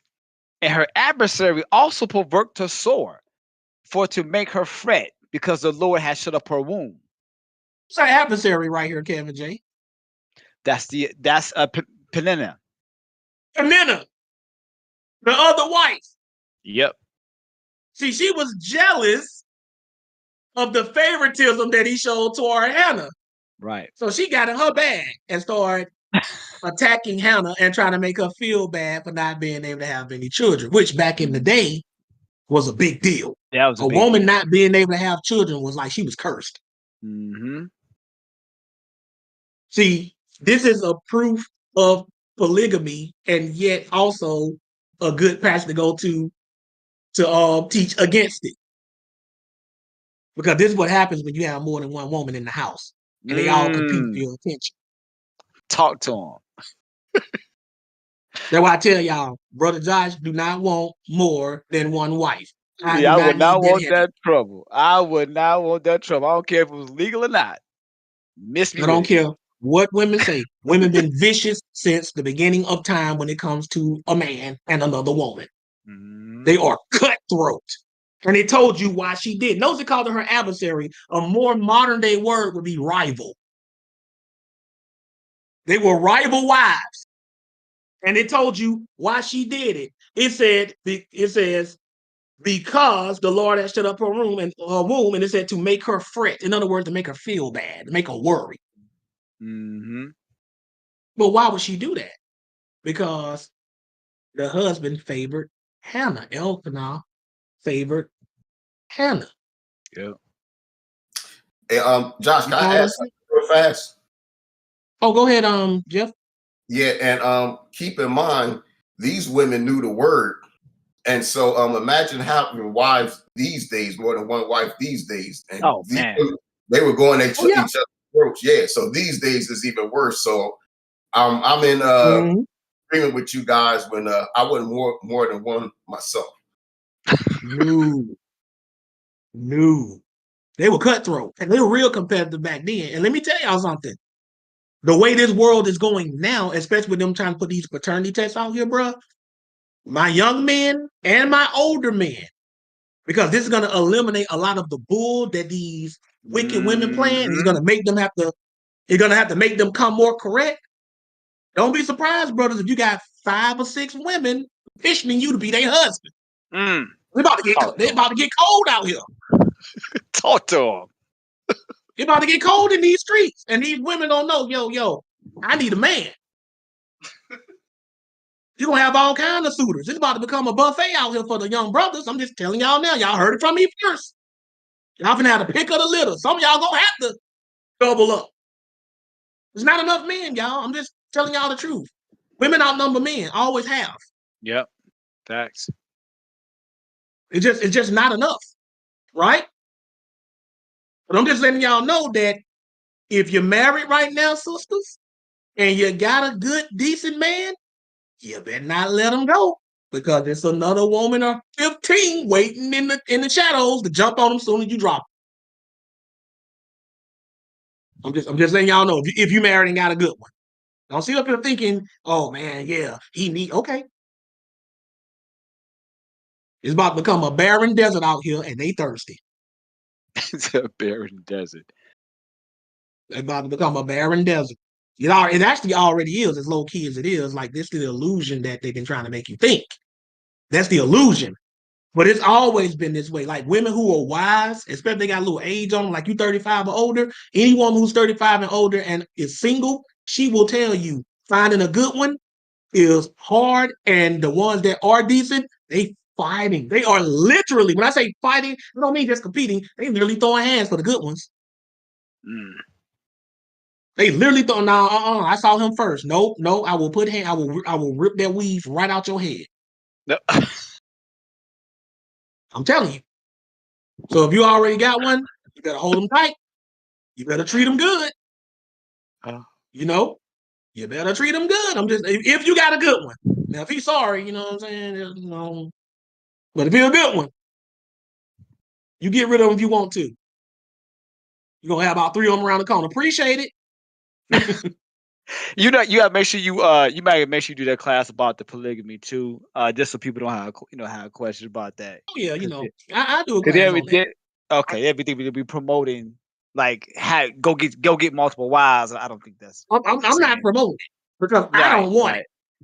But it's not a sin if somebody does it legally. It's not a sin. It just is what it is, right? I'm not trying to hurt nobody's feelings. I mean, y'all reading this right along with me. It just casually said the man had 2 wives. You feel me? But go ahead and read. Watch what else it says. First Let's see Samuel what 1 Hannah does. This is 1 Samuel 1:7.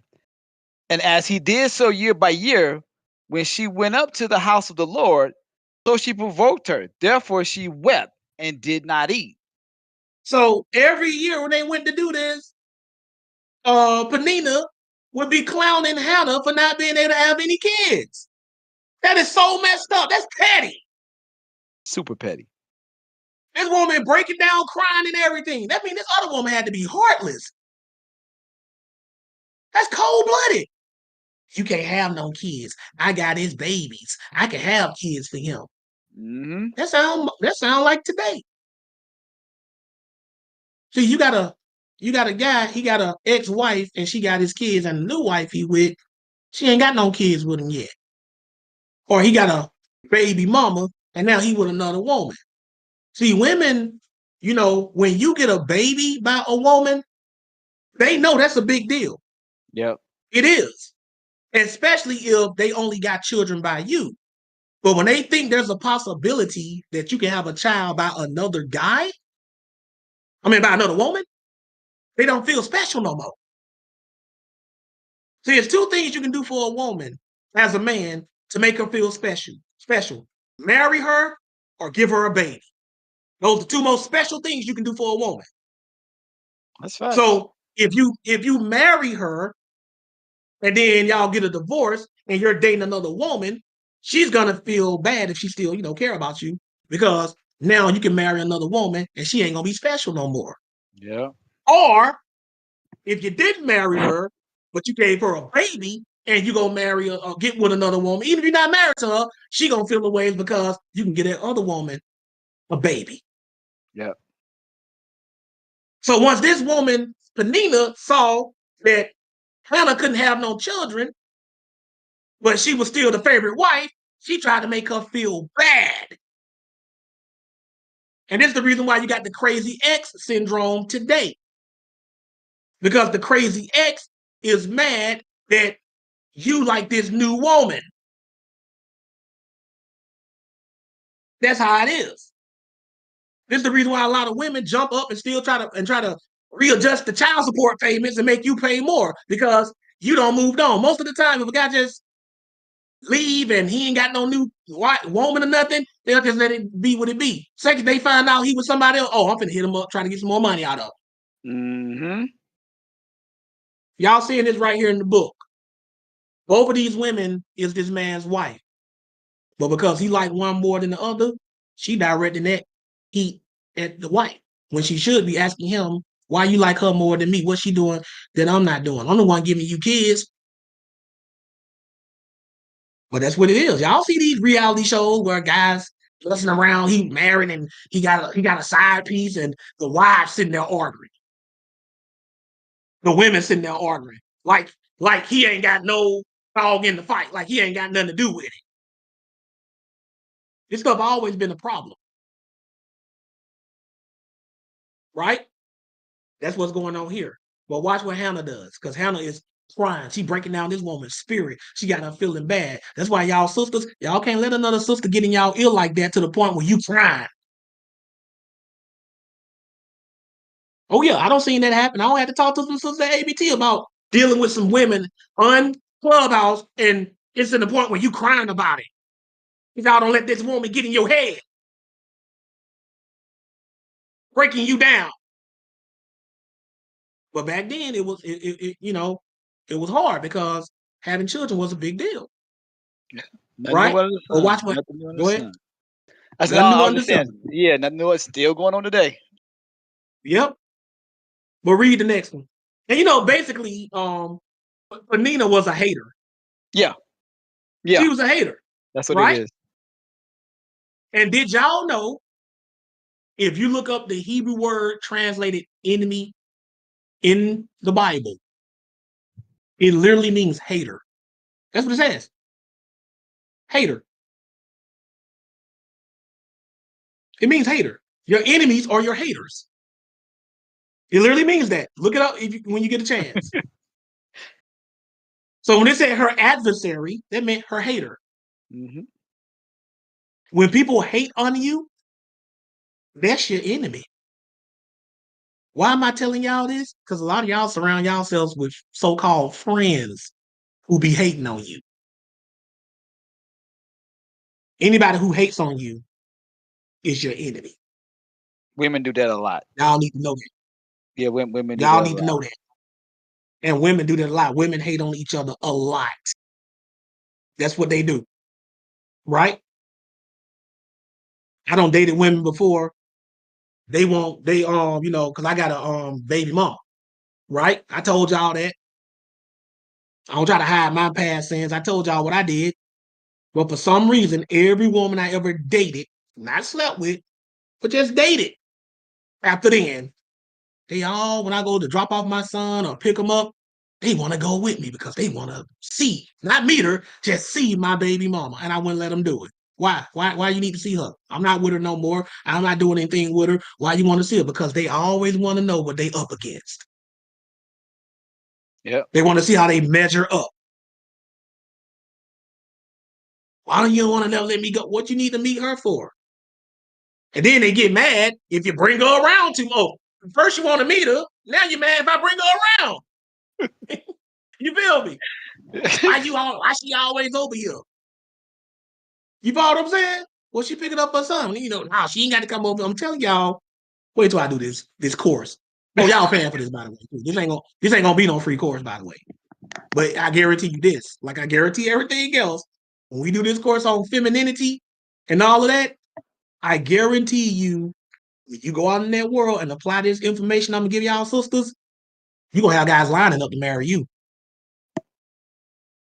If you follow my instructions, you're gonna be the pick of the litter. Y'all gonna become Hannah, and every other woman gonna be Penina, because they're gonna be hating on y'all. They're gonna be hating hard. Right? But read the next part. Let's see what Hannah's gonna end up doing. 1 Samuel 1:8. Then said Elkanah to her husband then said Elkanah, her husband, to her, Hannah, why weepest thou? And why eatest thou not? And why is thy heart grieved? Am not I better to thee than 10 sons? And see, this woman had got into Hannah's head so badly that this woman stopped eating. She wasn't even eating anymore. Nope. This woman had her spirit broken by another woman. That's what I'm telling y'all, sisters. Y'all don't need to let other women get in y'all head like that. Right? Don't let them do it, because this is what can happen. Right? But continue. Verse 9. So Hannah rose up after they had eaten in Shiloh, and after they had drunk. Now Eli the priest sat upon his seat by a post of the temple of the Lord. And she was in bitterness of soul, and prayed unto the Lord, and wept sore. So she's praying now, and she's weeping as she's praying. This is a crying prayer, a weeping prayer. Well, watch how she prays. Go ahead and read. Title of the class. Go ahead. 11. And she vowed a vow, and said, O Lord of hosts, if thou wilt indeed look on the affliction of my handmaid, and remember me, and not forget thy handmaid, but will give unto thy handmaid a man child, then I will give him unto the Lord all the days of his life, and there shall no razor come upon his head. What did she ask the Lord to do, Kevin J? Remember me. Remember me. But she's coming to him in what kind of spirit? Is she arrogant or is she humble? Humble. Chat, does she sound arrogant to y'all or does she sound humble to y'all? Humble. Clubhouse on the stage. Does she sound arrogant to y'all or does she sound humble to y'all? Y'all can come off the mic if you want to. How does she sound to y'all? She's humble. She's even crying. Y'all know she's depressed.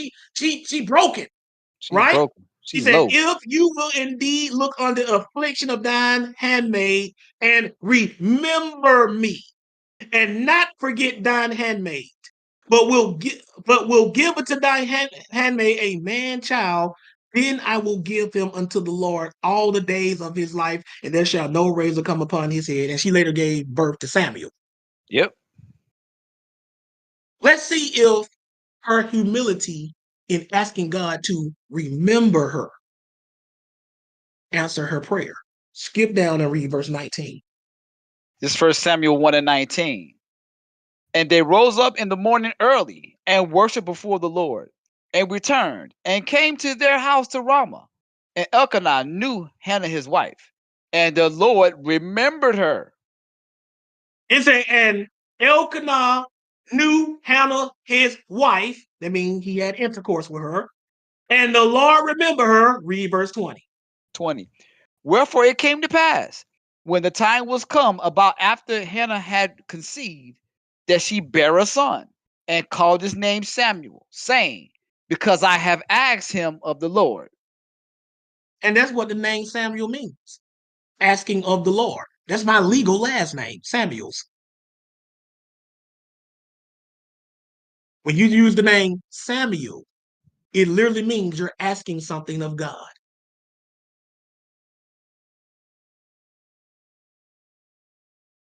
I'm trying to tell y'all this. How did she get what she wanted? She was humble and she asked God to remember her. And she said, look on my affliction, meaning, God, you see everything I'm going through. You see what I'm dealing with. This is how you pray to your God, sisters and brothers. You let him know. First, you got to be humble. Second, let him tell him, you see what I'm going through. You see my plight. You see my troubles. You see my struggles. Then you ask him to remember you. And then you get the results. But you got to be humble. And this is the reason why a lot of our prayers don't get answered, because we're not humble and we don't ask God to remember us. That's what I'm trying to tell y'all. For all of y'all who are always asking me in my DM, and based on the conversation that me and Solo had in our last counseling session, this is how I pray to the Father. First, I humble myself. I always let them know. I got other classes on prayer too, because this is basically a class about prayer. I let them know that I'm not worthy of what I'm asking for. That's humility. I tell him I know you see what I need, what I'm going through. And then I ask him to remember me. And you know what, Because if Josh? you're humble, your prayers will pierce through the clouds. Go ahead, Kevin J. Really quick, the Lord definitely loves when we come to him in this manner too. You're not being bold. You're having confidence. You're having confidence that you're coming to the Lord in this way. This shows confidence that you believe that he will give you what you ask for. So this is a good thing. This is not a bad thing in any kind of way. This shows confidence of the Most High, the God you are serving, the God that you are serving. I mean, this shows confidence, and he sees this. You coming to him humbly in this way. That shows confidence. Right. And that's why you got to ask God to remember you. You got to tell him that. That's how I be, God, remember me. Don't forget your boy. That's how Right. Solo will tell you. When we had our session and we were just talking about prayer, like I said, I'm not going to go into any details other than just, the surface. I said, you got to talk to the Father. You got to be, respectful, of course, but you got to talk to the Father like you talking to anybody else who you want something from. Talk directly to him. Like, Father, you see what I need. You see what I'm going through. Remember me. And then I'm going to show you that It doesn't hurt for you to throw up to God the good you've done. Put some icing on that cake. Put a cherry on that sundae. Oh, I'm going to show you that. Old and New Testament.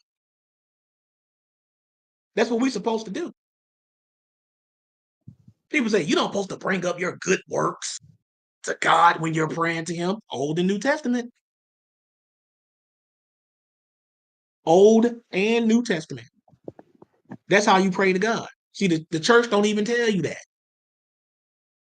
The church don't tell you that when you're praying to God, you don't supposed to bring up to him the good you've done in this world. When you asking him for something. Yes, you do. Yes, you do. Let's move on. Let's go to Psalm chapter 106.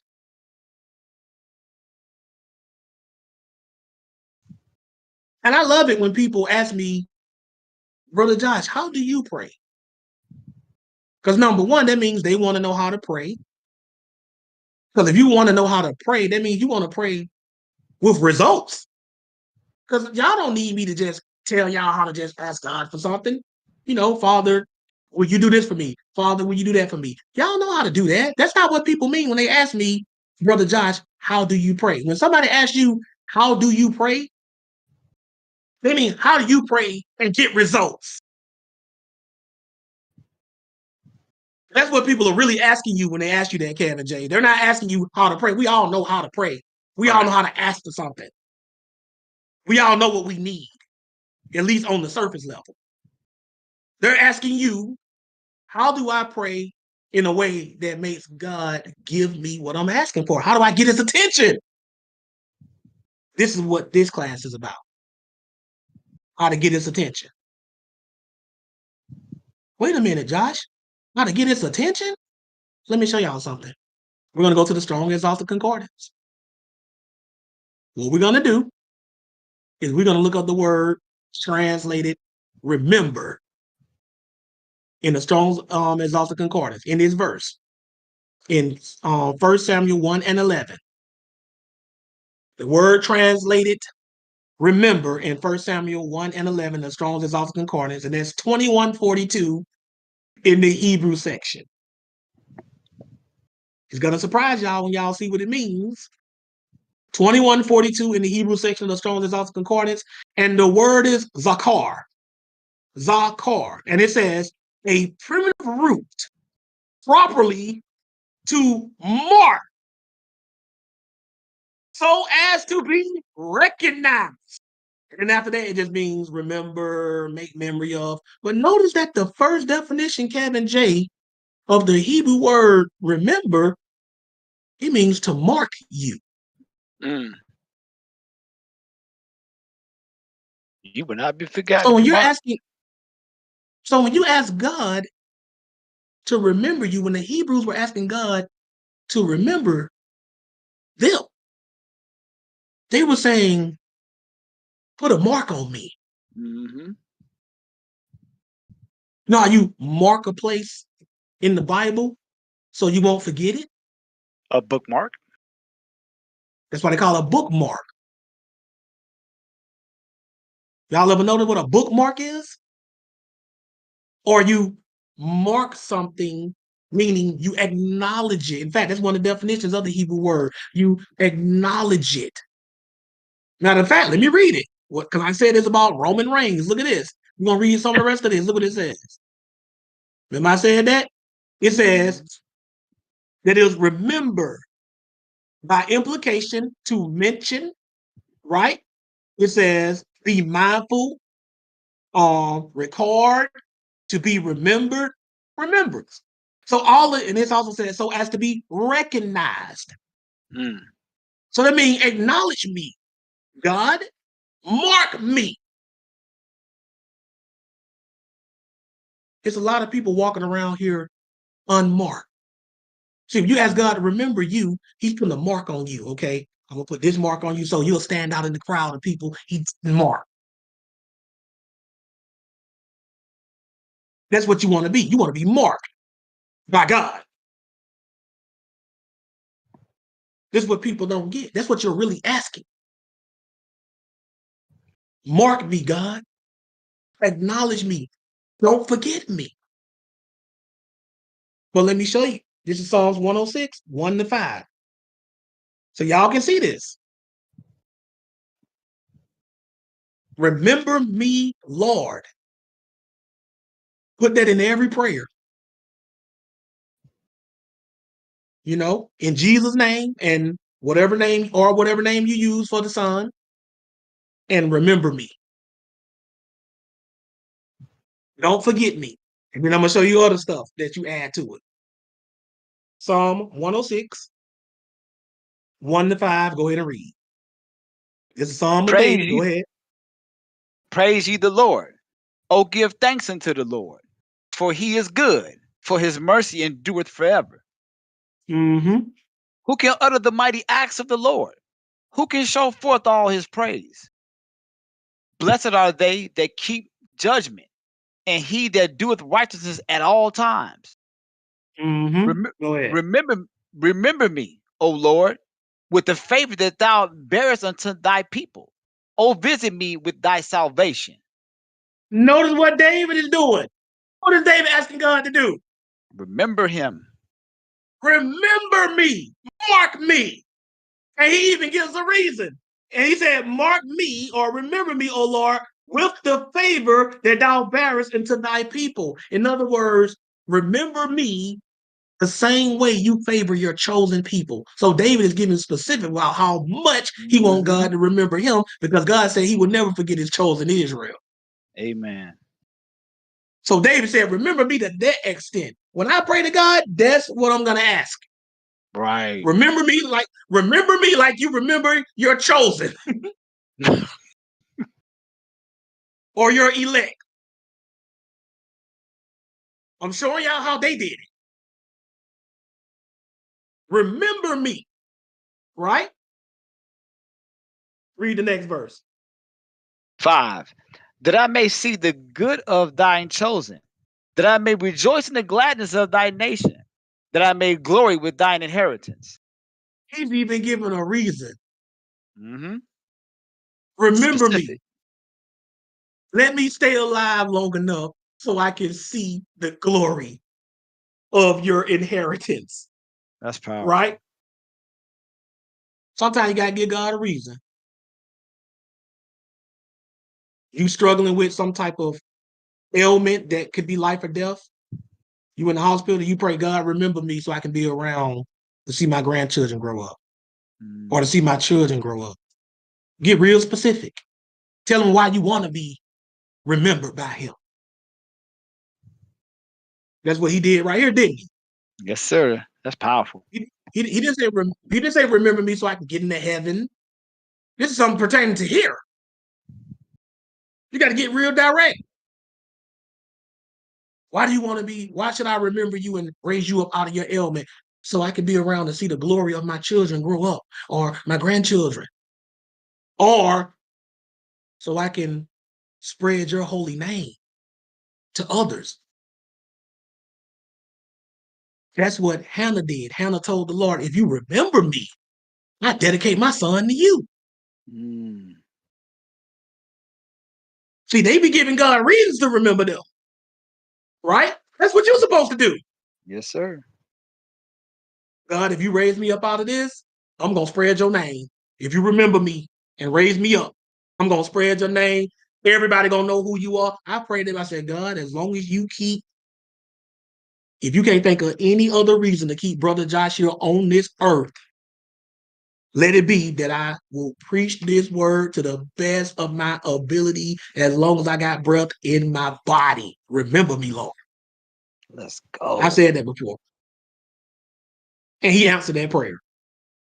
I asked him that if you allow me to do this and you keep giving me wisdom, I will teach it to the best of my I will break it down to the most minute common denominator. I will break this thing down to atoms. You follow what I'm saying? If you remember me. Well, I got special prayers. That's what I do. I said, if you do that, that's what I'm going to do. See, I tell the Lord, like, bargain with him. I bargained with him, yo, God, you do this, if you can't think of any other reason to keep me here, I promise you, as long as I'm here and I got breath in my body and strength, I will teach this word like nobody has ever taught it before, to the best of my ability. I will go in hard in the paint, whether one person shows up or 100. Let's go. And that's what I've been doing. You got to have something to offer the Lord. That's my whole point, too. Throw something in there. And that's what I've been doing. And y'all, as y'all can see, I don't cut no corners. I don't ever show up like I don't feel like being here, right? I go into great detail and I preach with that same energy and eagerness, no matter how many people show up. That's what's my promise. That's how we're supposed to be doing it. So when you want God to remember you, you got to tell him something you're going to do. Like, why should I remember you? Right? Why should I remember you? That's what God is looking at. Like, why? Give me a reason to remember you. Because if you do, this is what I'm going to do.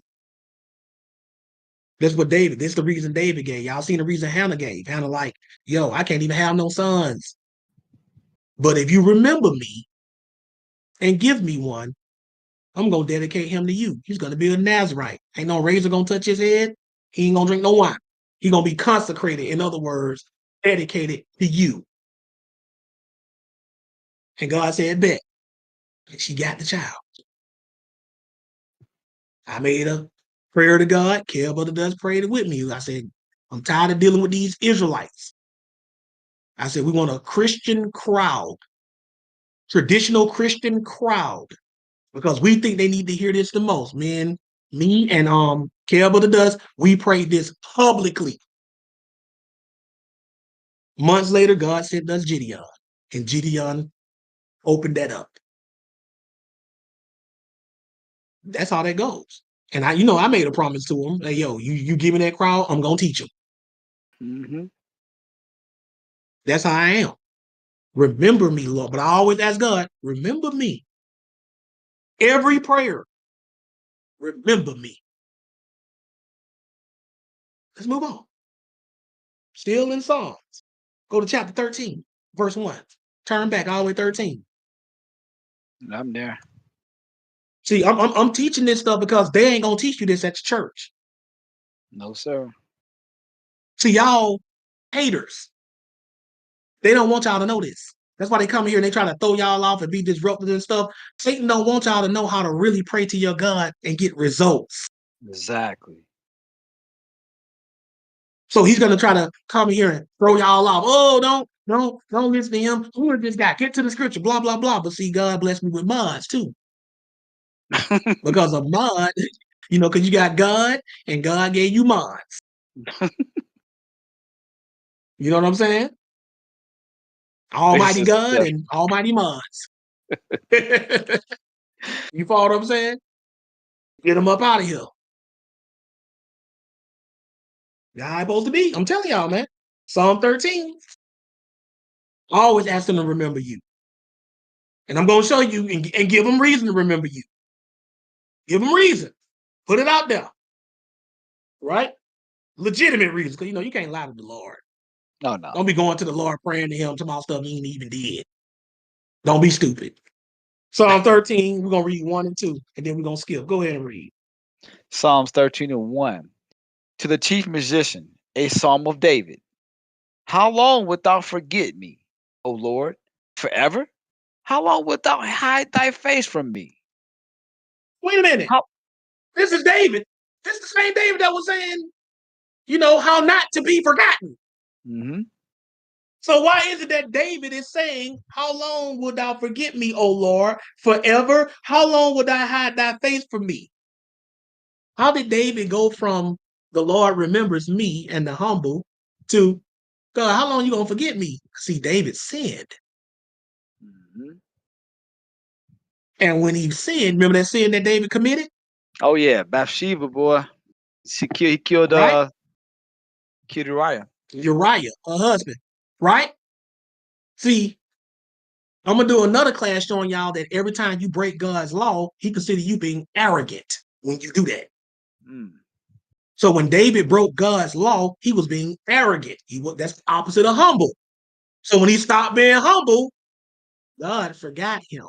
And he felt it. How many of y'all have ever felt like God forgot all about you? Oh, I definitely have. Y'all ever felt that way before? Chat, Clubhouse, Kevin J, Yes, sir. Jeff, Gideon. Y'all ever felt forgotten? Not a good feeling, brother. Not a good feeling. See, I showed y'all this because, and David felt, he said, how long are you going to forget me? Right. Right? He said, how long would thou hide your face from me? Hide your face mean God, when something going on with you that God usually watching, he play peekaboo with you.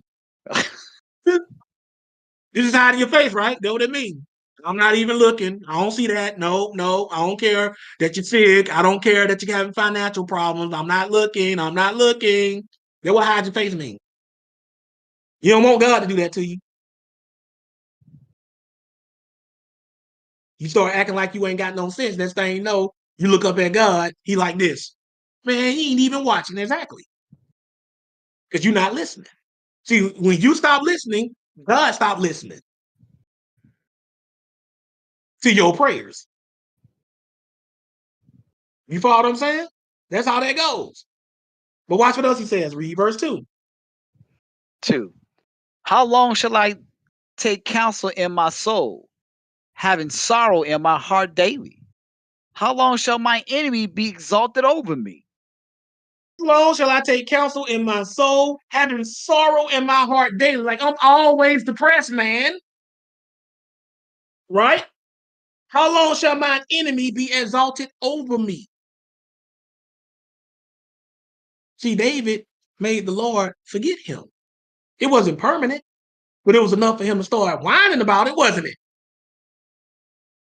Because he's complaining right here, isn't he? Yeah. And see, and y'all wonder why y'all be going through all of this stuff.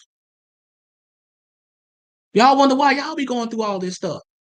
Because the Lord don't forget you. He don't remember you no more. Why don't he remember you? Because you're sinning against him. And you make it worse. Then somebody like me comes along and try to tell you what you need to do to make God mark you, take notice of you, acknowledge you, remember you. And you get mad at me. You want to attack me for trying to help you make your God notice you. That's why I don't notice people when they come to me arrogant. They come to me arrogant. I kick them out. Oh, Josh, let them cook. No, I don't. That's disrespectful. You 15 years old. I'm 43. I am not your peer. You don't talk to me the way you talk to another 15-year-old. That's how a lot of y'all come up in here, little kids. And not just 15, 16, 17, 18, 19, 20, 21, 22, 23, 24, 25. All the way up till I give you at least 30. I'm old enough to be your dad, and you coming at me all arrogant and stuff. No. I'm going to shut you down. I am not your peer. I am not your equal. I am your elder. You see me on the street, you don't know me? Yes, sir. No, sir. That's what I did when I was growing up. I came across an adult. Yes, sir. No, sir. Yes, ma'am. No, ma'am. And we were not on a first name basis unless they told me that. Now, up in here, y'all know, Brother Josh. This was on the screen. Y'all can call me that. You ain't got to call me no Mr. Josh or no Mr. Samuels. You can address me as Brother Josh. But when somebody who's like a kid approaches you like they're your peer, no, you are not my peer. That's arrogance. And that's how God looks at us when we try to approach him like we're his peer. We're supposed to humble ourselves. Right? And David rebelled against God. When you break God's law, he calls that you being arrogant. That's what he calls it. So David got arrogant against God. And what did God do? He forgot him.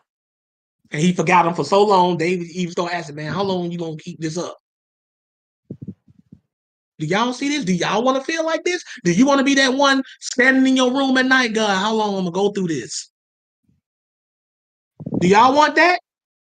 Or do y'all want him to remember you? Because when he remembers you, he does stuff for you. He answers your prayers. Let's move on. Skip down and read verses 5 and 6. Because even though David felt like this, look what he still did. Go ahead. Psalms 13 and 5. But I have trusted in thy mercy, and my heart shall rejoice in thy salvation. So even though David felt forgotten, what did he say he will still do? He will still trust in God's mercy. My heart shall rejoice in thy salvation. He still remained positive. He still rejoiced in the salvation of the Lord. He still trusts that even though God forgot him, that was not going to always be the case. In other words, he still praised the Lord. Mm-hmm. So if you feel like you're in a forgotten state right now with God, you're still supposed to praise him, and then you're supposed to see what you need to do so he can remember you. And you already know. You got to humble yourself. You got to admit that you messed up. And then you got to start telling him to remember you. Because David was telling him to remember him even in the forgotten state. Yep. Read the next verse, please. 6. I will sing unto the Lord because he hath dealt bountifully with me. I will sing unto the Lord because he hath dealt bountifully with me. That means he's blessed me a lot. Mm-hmm. And a lot of us are blessed a lot. We don't realize it because we always comparing our lives with other people's lives. And another quote from my book is comparison kills contentment. You are satisfied until you start comparing your life with other people. Now you're not sad. You just killed your satisfaction. You just killed your contentment. Yeah. You think the grass is greener on the other side. That's what you think. You're more blessed than you understand. Some people can't even get out of bed in the morning. Some people can't even breathe without some kind of apparatus. Mm. Some people can't even walk. Some people can't even talk. You complaining about how you keep eating the same thing over and over. Some people don't even know if they're going to eat today. There are people in this world right now, they don't even know if they're going to eat today. You worried about what you're going to eat. They worried about how they're going to eat. Mm. You have no idea how blessed you are. God has blessed you bountifully. We don't understand that. So you're supposed to praise him even if you feel that you've been forgotten. But you have to be humble. You have to acknowledge that you are a sinner. And you got to tell him to remember you. Because David will let you know what it feels like to be forgotten. And David caught it. Read the story of David after he sinned.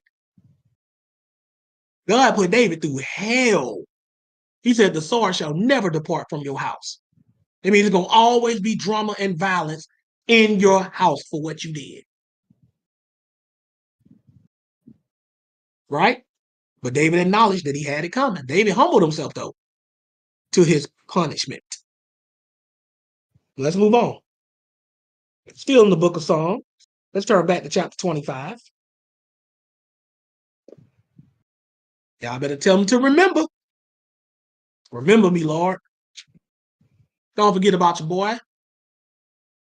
Maybe now y'all can understand why when I be talking to y'all and I be like, man, when you get big, don't forget about your boy. Y'all now y'all understand why I be saying it all the time. It makes sense now, don't it, Kevin? Oh, yeah. Remember me. Remember me, Solo. Remember me, Neon Lights. Neon Lights might not even be in the chat right now, but y'all know what I mean. You know, if I played a role in your success, you know what I'm saying? But even if I didn't, you can still throw your boy something you just feel inclined to. But if I played a role in it, don't forget your boy. You follow what I'm saying? That's how we supposed to be. That's how we supposed to talk to the Lord. You know what I'm saying? That's how we supposed to be. Right? I'm going to show you. This is Psalm chapter 25, 6 and 7. Read that, please. It's Psalms 25, verses 6. And it reads, Remember, O Lord, thy tender mercies and thy loving kindness, for they have been ever of old. So now David is telling you how he prayed to the Lord to tell him to remember, O Lord, your tender mercy and your loving kindness, for they have been ever of old. So when you're praying to the Lord to remember you, you need to tell God to remember what kind of God you are. Come on, somebody. See, when you pray to God, you got to remind him, not because he forgot, but just that you understand that. Because see, you want to remind him, God, remember that you're a merciful God and that you're a loving God when you dealing with me. Right. When I'm asking for something, right? That's how they did. They understood that. See, God like to hear stuff like that because it shows that you're humble. Right. You know, remind him of that. You got to remind God who he is. You follow what I'm saying? Not because he forgets, but because he likes to hear that from his servants. Well, here's another curveball that you can throw in there while you edit. And it's fair game, too. Read the next verse. Psalm 25 and 7. Remember not the sins of my youth, nor my transgressions. According to thy mercy, remember thou me for thy goodness' sake, O Lord. So while you praying to God to remember the good about you, you can also ask him to forget that. And that's fair game. In other words, God, don't remember that stuff I did over there. You know what I'm saying? You know, that's can we stricken that from the record? You follow what I'm saying?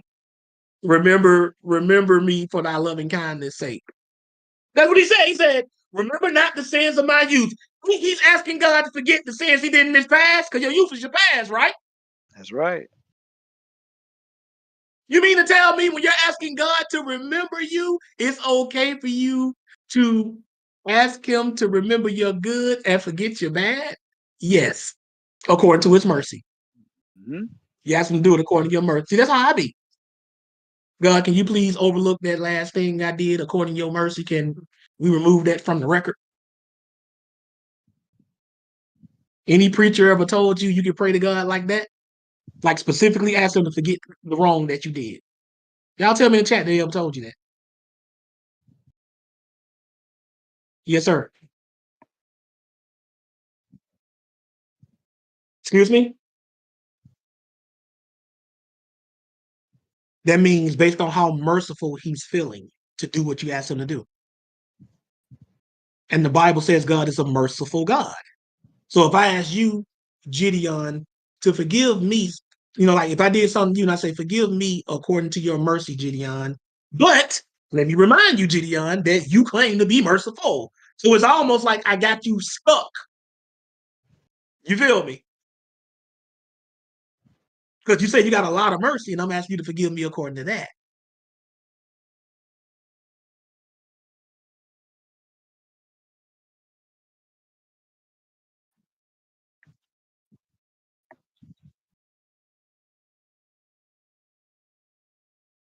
Mm-hmm.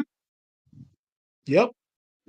They can ask God to forgive their past sins according to his mercy, him being merciful, right?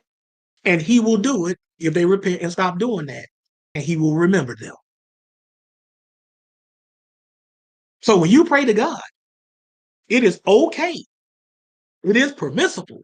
It is lawful that when you're asking him to remember your good, you can also ask him to forget your bad according to his mercy. And being that he's very merciful, if you are sincere and humble, he will do it. So Solo, based on that conversation that me and you had about prayer, and you were asking me what you were asking me about that, your question just got answered. Y'all need to know that's how our God works. Every time you pray, You need to be asking him, please forgive my past transgressions according to your mercy. Forget about that. Don't remember that part. Leave that out. Edit that out. And he will. And he will. See, this is how you get results. A lot of us, we know how to pray to God, but we don't know how to talk to God. That makes sense? Oh yeah. Yeah. I'm showing y'all how to talk to your God. See, they knew. That's how I pray. God, remember me. I know I made some mistakes. I know that was jacked up. I know I wasn't supposed to do that. Right? Remember not the sins of my youth. That can also mean your past sins, nor my transgressions. According to thy mercy, remember thou me for your goodness sake, O Lord. According to your mercy, remember me. That's what you ask God to do. That's why this class is titled Remember Me, Lord, because you do not want to be forgotten. David will tell you how it feels to be forgotten. It is not a good feeling. So for all of y'all that are always asking me how to pray, this is one of the ways you do it. You ask her to remember you. But let's move on. Still in Psalms, let's go to chapter 89. Hey, Psalms be killing it on classes like this, man. Exactly. I be in them Psalms, as y'all can see. Tough. Y'all need to understand this, man. Remember me, Lord. Never forget that. And y'all gonna see how powerful the remember me, Lord. I call it the prayer of remembrance. Y'all gonna see how powerful and how effective this is when we get to the New Testament. Y'all need to understand this. See, I ain't got no time for this bull that everybody else be on. Let's come over here and let's debate. No, y'all. Y'all don't even know your God, but you want to debate about him? You don't even have a relationship with this God you want to debate about. How about you work on your relationship with your Father, your heavenly Father, before you decide you want to go out and start debating about him? How about we do that? Won't you ask God to remember you? And not just you, remember your family. Because I can show you other places in Psalms where David said, remember us. Mm-hmm. You can ask God to remember your whole family based on what you do. Your family might not even be worthy. But you ask God to see what you do and then ask him to show mercy to your family based on what you're doing, just you alone. So you wouldn't even think about stuff like that. But this is Psalm 89, 46 to 48. Go ahead and read, please. Psalms 89, verses 46. And it reads. And this is not David, by the way. This is somebody else. This is, let me pull it up for y'all so we can show you for sure. This is Ethan. This is a prayer of Ethan. It's not David right here. This is Ethan, the Ezrahite. But go ahead and read. This is Psalms 89 and 46. How long, Lord, wilt thou hide thyself forever? Shall thy wrath burn like fire? So Ethan felt the same way that David felt, didn't he? Yeah. How long? Right? But watch what he says. 47. Verse 47. Remember how short my time is. Wherefore hast thou made all men in vain? See, notice he's reminding God in your prayer. When you're asking God to remember you, you tell God, remember, we don't live long. Mm-hmm. Cut me some slack. You know we ain't got that much time here. Give me, cut me some slack. I ain't got that much time to get this right. And that's what they're saying. Negotiating. You negotiating. See, this is how they talk to God. God, remember me. And he even asked him, he said, he felt so bad. He said, has thou made all men in vain? In other words, our time here is so short, it feels like you made us for nothing. It's like, what's the point of making us if we're going to be gone in an instant? Mm-hmm. That's what this guy is saying. But when he was asking God to remember him, he threw in there, he's reminding God, we're not here that long. Remember that. He's reminding God of that, like, remember, I ain't got that much time. I could be dead tomorrow, God. Remember me. See, pastors don't tell you stuff like this, do they, Kevin J? Nope. This I be saying to God, give me more time. I don't know how much time I got left. Nobody knows. Right? So when you're asking God to remember you, remind God. Let him know, God, we don't live that long, right? So work with me. Give me time to get this right. Be patient with me, please. A humble negotiation. Remember, humble negotiations. It's a humble negotiation. It's a humble negotiation. That's what it is. Please, God, remember. Because you ain't gave us that much time here. Read the next verse. I love it. We had 48. 48 now. Okay, what man is he that liveth and shall not see death? Shall he deliver his soul from the hand of the grave? Selah. So he's reminding, he said, what man here that's not going to see death? Like, we all going to die. So the point is, we all going to die. We ain't got that much time here. Remember that, God, when you judging us. Be patient with me. Don't take me out before I get it right. Do y'all see how important the prayer of remembrance is, y'all? Yes, sir. Do you see that, Jeff? Ortega? Gideon? Jack? Yes, sir. Sir. See, when I'm praying to God, I'm saying stuff like this to him. And he will take that into consideration. Otherwise, they would never said it to him because they were like, what's the point? Remind him of his mercy. Don't remember the bad stuff, please. That means you have the right to ask God to forget your past sins. You can even ask God to forget the bad that you did if you're humble and sincere about asking him to do it. Come on now. Tell God to remember, we ain't got that much time here. Give me enough time to get this right before you take me out. I don't want to die wrong. Remember that. See, when we say remember me, Lord, I mean remember everything about the human condition. That's how we're supposed to be talking to our God. That's how you get results. That's how your God answers your prayers. But you got to be humble, and there's too many arrogant Christians in this world. And they're disobedient. They don't want to follow him. And they wonder why we're in a world that feels like, don't the world feel like there's no God sometimes? Y'all tell me, tell the truth. Oh, man. Y'all can be honest. You ain't blaspheming. Tell the truth. Don't y'all feel like that sometimes? Feel like God forgot his creation, like he just created the world and just left. Oh, I forgot. I got a whole world I'm supposed to be watching over. That's why the world is the way it is. God don't forget the world. Except for the elect few. Now you understand why sometimes it feels like there's no God, because sometimes there is no God. That's how God will make you feel. And it's how you feel if you're forgotten. It's like, man, dude don't even exist.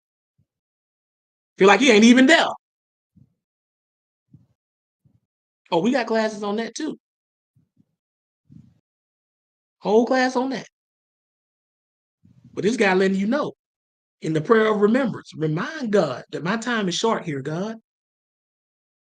Give me time to get this right, please, before I die. Let's move on. Let's go to Nehemiah. Now, Nehemiah was the prayer of remembrance king. Right. And I'm going to show y'all why. He was the king. He was not ashamed. We're going to go to 13, and we're going to read 7 to 14 so y'all get some context. Nehemiah 13. Get there. Okay. 7 to 14. And Nehemiah narrates his own book. So he's speaking in the first person. So when you see all this I and me, that's him talking. Go ahead and read, please. This is Nehemiah 13, verse 7. And it reads, "And I came to Jerusalem and understood the evil that Eliashib did for Tobiah, and preparing him a chamber in the courts of the house of God." So what happened is Nehemiah came to Jerusalem, and it said he understood the evil that Eliashib did for Tobiah in preparing him a chamber in the courts of the house of God. What this means is this guy, Tobiah, was living in the temple of God like it's his own house. So he was profaning the temple. Like he's just living up in there like it's his own personal house. That's a no-no. Right? That's how bad things had gotten. This is during the time when the children of Israel came, after they came out of Babylonian captivity. Right? Go ahead and read. 8. And it grieved me sore. Therefore I cast forth all the household stuff of Tobiah out of the chamber. So he evicted Tobiah from God's temple and kicked all his personal stuff out. Get up out of here. Nehemiah was very physical and aggressive. He was hands-on. Literally. He came up and up, bro, I know you. He just started throwing all that dude stuff. And he kicked him out too. No nonsense. Did you say he was hands-on? I just want to make sure I heard you. Hands-on. Okay, Yeah, just make sure I heard you right. Yeah, he literally says that. I'm gonna let you read it. Literally hands-on. Literally. But go ahead and read. 9. Then I commanded, and they cleansed the chambers, and thither brought I again the vessels of the house of God, with the meat offering and the frankincense. He brought the holy vessels of the temple back into that, because they had moved that out and moved that man personal stuff in. Wow. Right? Continue. 10. And I perceived that the portions of the Levites had not been given them, for the Levites and the singers that did the work, and fled every one to his field. So they weren't tied into the Levites either. So the Levites had to get regular 9-to-5 jobs. That's why they working in the field, because the children of Israel were not taking care of the Levites for tithes.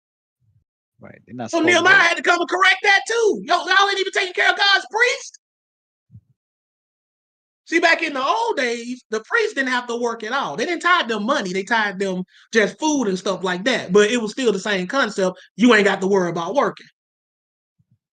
So this guy don't move into the temple, so the priests can't do their job in the temple anymore.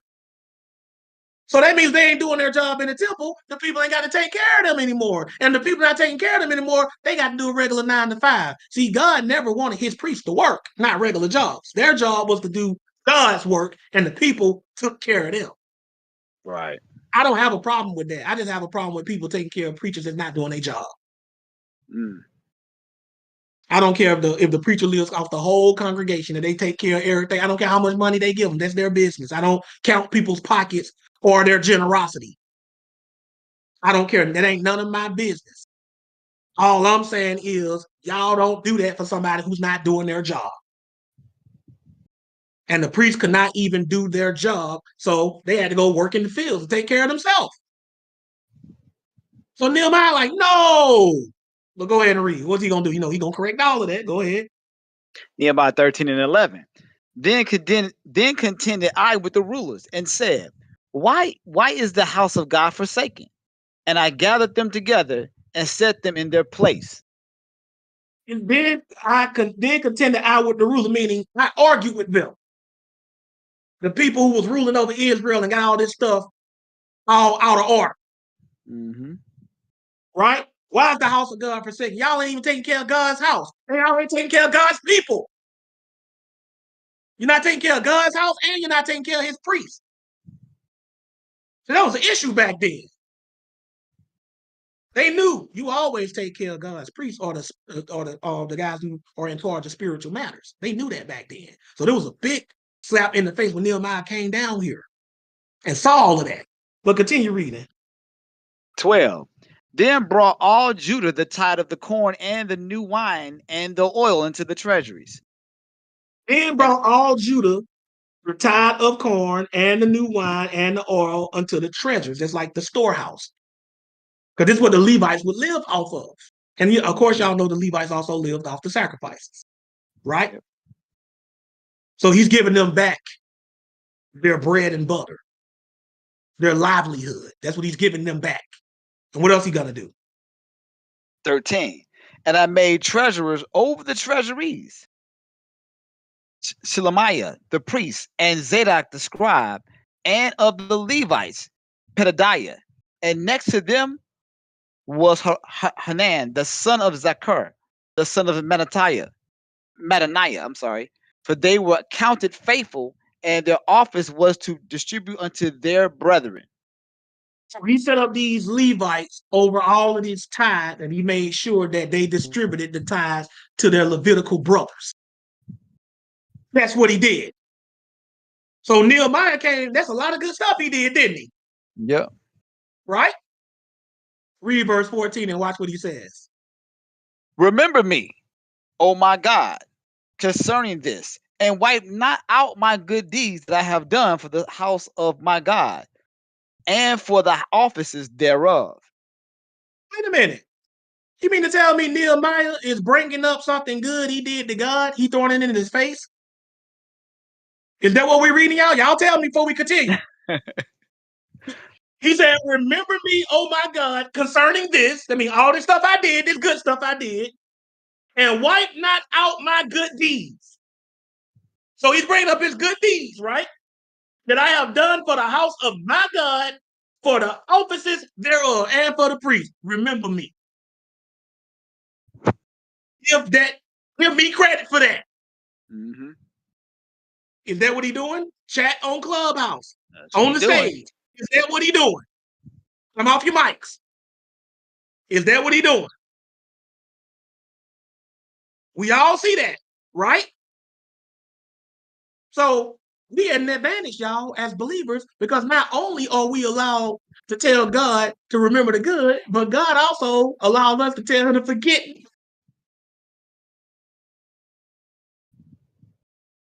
Look at Nehemiah. Remember me. You see what I did? Remember me. That's what you're supposed to do when you pray sometimes. In humility. If you out here knowing you trying to do good, bring up exactly what you did, God. Remember the other week when I saw that homeless guy on the side of the road and I bought him something to eat? Remember me for that. See, y'all didn't even know you could even step to your God like that, did you? You didn't even know you could throw stuff that you're doing good. That's what Nehemiah's doing right here. See, that's how you're supposed to do when you tell him to remember you. He's bringing up the good that he did. He asking God. Notice he ain't throwing it up to the people. He bringing it to God. And he said, don't wipe out the good. In other words, don't erase it. Remember it and don't forget it. Right? Well, let's continue. Read verse 15. Let's see what else he's going to do. When he saw people violating on the Sabbath. Go ahead. 15. In those days saw I in Judah some treading wine presses on the Sabbath, and bringing in sheaves, and lading asses, as also wine, grapes, and figs, and all manner of burdens, which they brought into the Jerusalem on the Sabbath day. And I testified against them in the day wherein they sold victuals. So when it says in those days I saw in Judah some treading wine presses on the Sabbath, treading wine presses when they had this big old vat and they'll fill it up with grapes and people will get in their bare feet and they'll start stomping on it like this to make wine. That's how they did it in the old days. And they'd have like a little drain at the bottom to catch the wine or the grape juice, right? That's work. So they were working on the Sabbath. They were loading up donkeys and carrying sheep. They were doing all this labor on the Sabbath. So he saw that. So Nehemiah gonna act on that. In other words, Nehemiah is just correcting all the wrong that he sees when he shows up. And you're gonna see why I say he's very hands-on. Skip down and read verse 21. Oh And boy, watch here what we he go. says. This is Nehemiah 13 and 21. Then I testified against them and said unto them, why lodge ye about the wall? If ye do so again, I will lay hands on you. From that time forth came they no more on the Sabbath. What do lay hands on you mean? That mean hands on, don't it? Drop them hands on you. And we said, in other words, because see what happened is you had foreigners also coming to the gates of Jerusalem on the Sabbath, and they were making the children of Israel break the Sabbath by doing business, by working on the Sabbath. So Nehemiah saw that, and he was, and after he told them to leave, they came back the next Sabbath. Well, they didn't come back, they were just waiting outside the walls. And Nehemiah said, why are you waiting outside the walls? If you don't leave, I'm gonna lay hands on you. In other words, we're gonna get real physical up here. Some furniture can start moving around. Furniture moving time. Yep. He said, I will lay hands on you. That's what he said. I will lay hands on you. He was dead serious. Keep reading.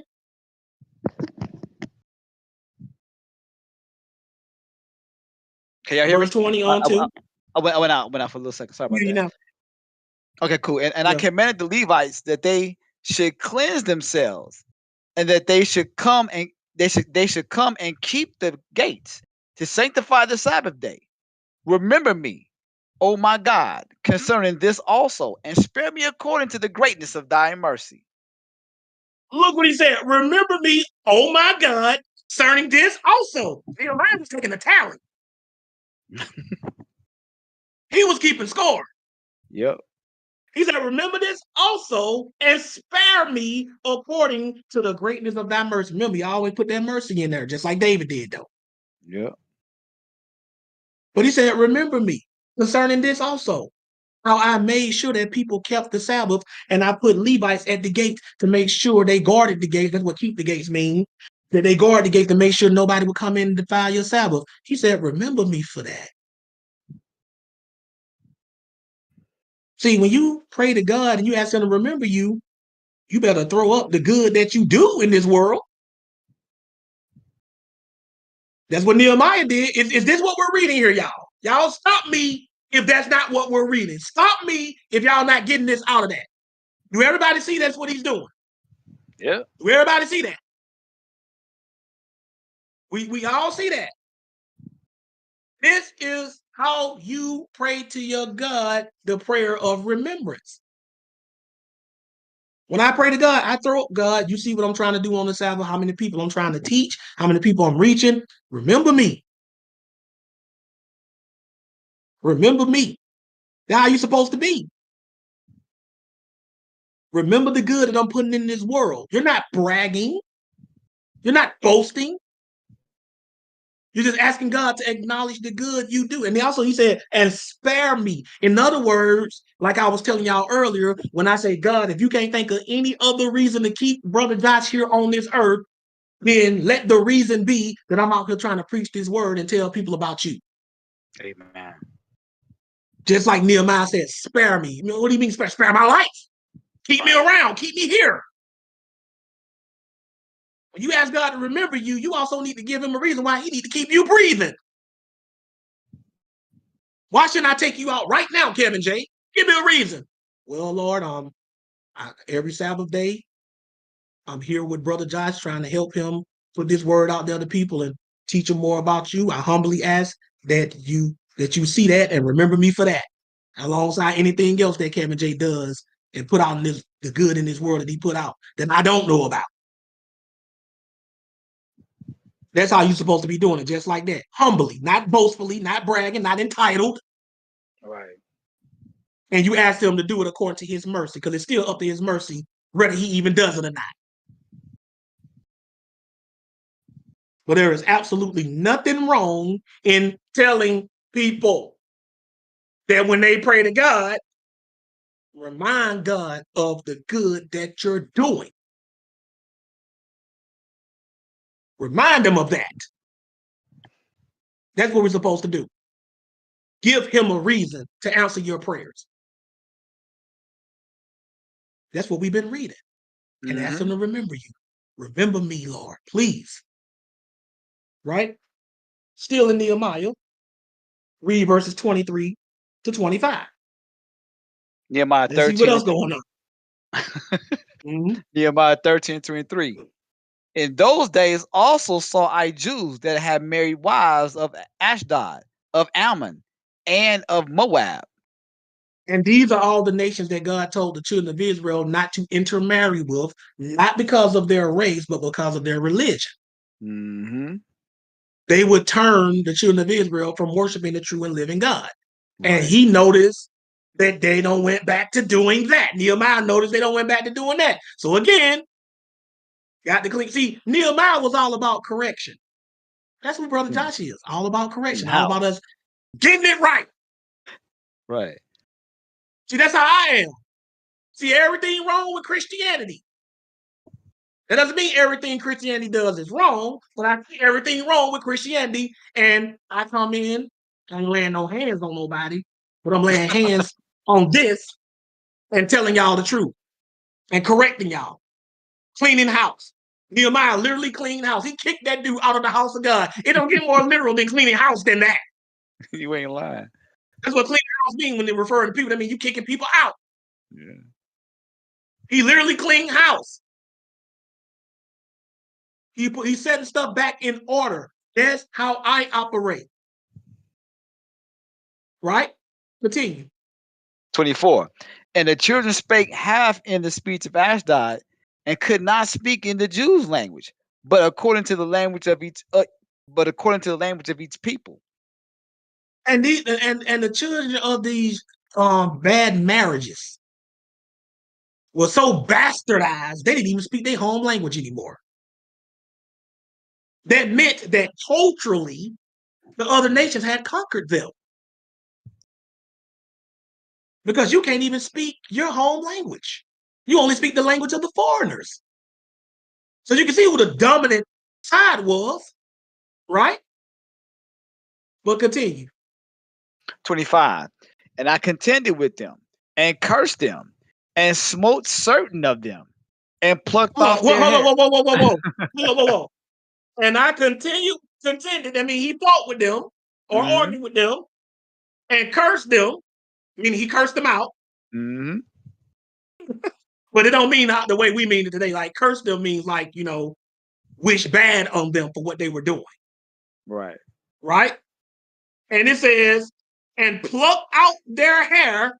I know what pluck out their hair mean. That means I grab you by the face and grab your hair and rip it out. You see why I said that he was hands-on, Kevin J? Brutal. Yeah. He was snatching out weaves, bro. If you had a weave, he snatched it off. That came out. You know what I'm saying? Well, it's even worse is if it's your real hair, and it was their real hair. Mm-hmm. But what else he did? And made them swear. Go ahead. And made them swear by God, saying, Ye shall not give your daughters unto their sons, nor take their daughters unto your sons, or for yourselves. So he made them make a vow not to do that anymore. After it was more of a forced vow because he put them hands on them. The hands on them. It's like he beat them down and said, "Now make a promise, you ain't gonna do that no more, right?" That's what he did. Right? This dude did not play. He does not play, right? Now skip down and read 28 to 31 and watch what he says after doing all of this. This is Nehemiah 13 and verse 28. And one of the sons of Joiada, the son of Eliashab, the high priest, was a son-in-law to Sanballat, the Honorat. Therefore I chased him from me.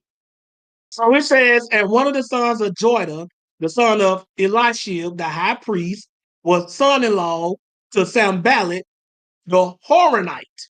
So he was the son-in-law of a foreigner, which means he had a foreign wife, right? So what did Nehemiah say do? Therefore, I chased them from him. I ran them off. You ran them off. That means dude was running from him. Like he saw Nehemiah coming, he just started, Nehemiah chased him out. Y'all see what y'all reading here? Nehemiah was moving some furniture, man. He'll move some furniture. And the guy was a priest. He's like, you fired. He straight fired this guy. He literally running people out of here. Right? I'll read the next verse and watch what he says. 29. Remember them, oh my God, because they have defiled the priesthood and the covenant of the priesthood and of the Levites. Wait a minute. Whoa, now. He said, remember them. Them. Mm-hmm. He didn't say, remember me right here. He said, remember them. Oh my God. Because they have defiled the priesthood and the covenant of the priesthood and of the Levites. Why is Nehemiah asking God to remember them for something wrong they did, Kevin J? Well, for one, they were supposed to be priests. Right. But why is God asking to remember the wrong that they did? So they could be punished. Why do you think? Exactly. Wait a minute. No, we don't supposed to pray. We're supposed to pray for our enemies. Ain't that what Jesus said? Mm-hmm. It's not like he praying for them to be punished here, right? Yep. Let's take it to the New Testament. We're going to come back here, hold your spot right. See, y'all don't be understanding. Because y'all love, see, that's why I don't mess with that Old Testament. See, that was in the Old Testament. You don't supposed to ask God to do stuff to people who did wrong, right? Go to 2 Timothy, please. This is Paul. 2 Timothy 4, verse 14. Then we're going to come back to Nehemiah. Please read that for all to see so y'all can know that this ain't an Old Testament concept. Go ahead and read. 2 Timothy 4 and you said 13? 14. 14, okay.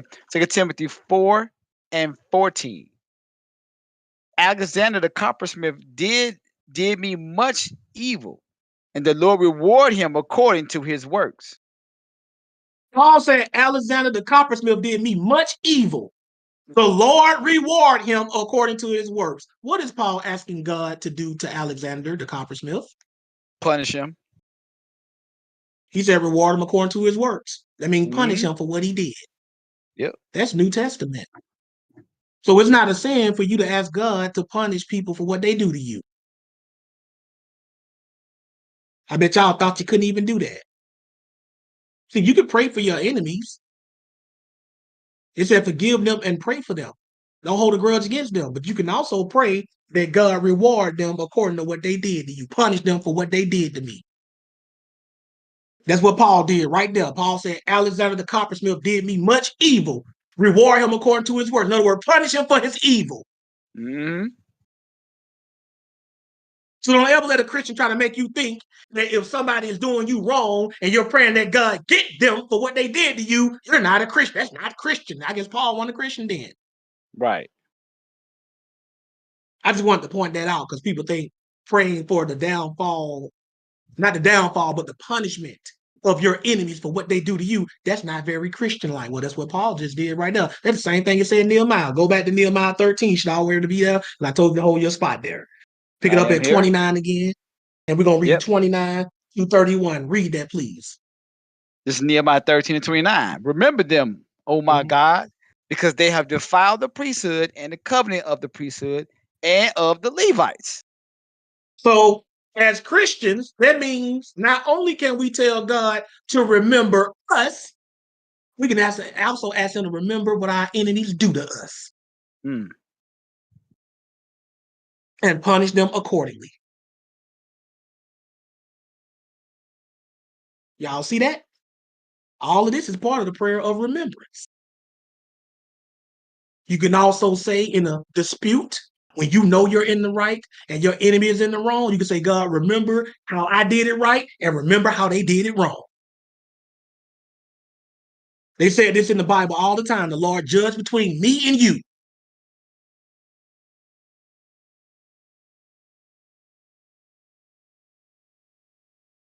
But let's continue. Go ahead. 30. Thus cleanse I them from all strangers, and appointed the wards of the priests and the Levites, every one in his business. So he cleansed all of them from the strangers. Y'all can't be with these foreigners no more, right? Read the next verse. 31. And for the wood offering at times appointed, and for the first fruits, remember me, O my God, for good.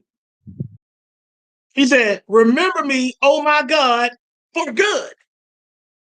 Again, when Nehemiah did something, he said, remember me.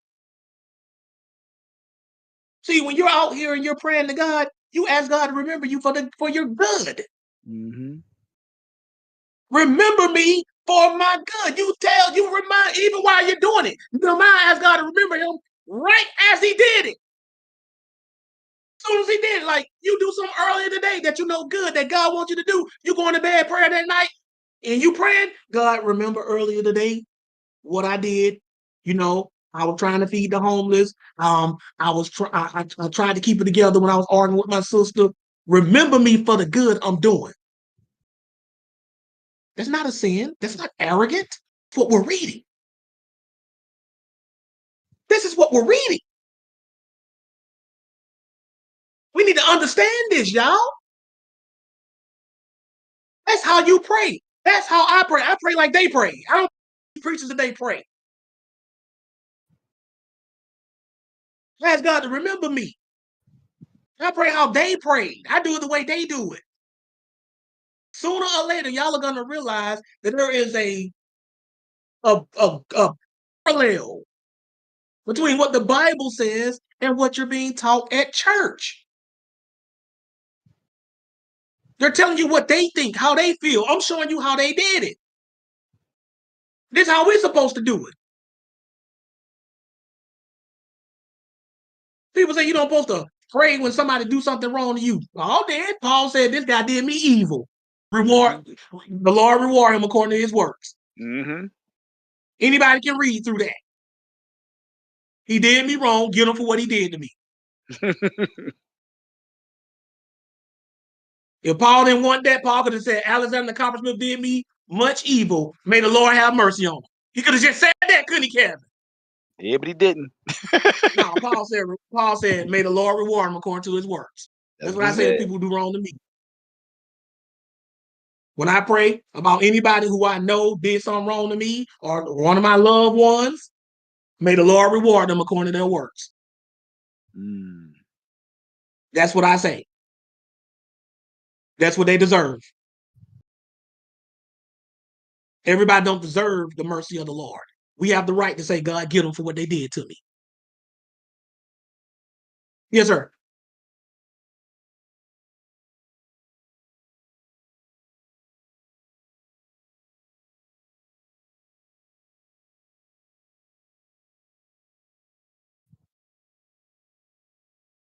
Sometimes, like the prophet Jeremiah, he was asking God to stop the children of Israel from persecuting him for trying to, preach the word. And then when God started punishing them, it was so bad, Jeremiah was like, okay, that's enough. Mm. You follow what I'm saying? Like, that's enough. See, we don't understand this, but sometimes when we ask God and we send God after our enemies, sometimes he goes so hard in the paint, we be asking him, okay, that's enough. Stop. I didn't mean to be that bad.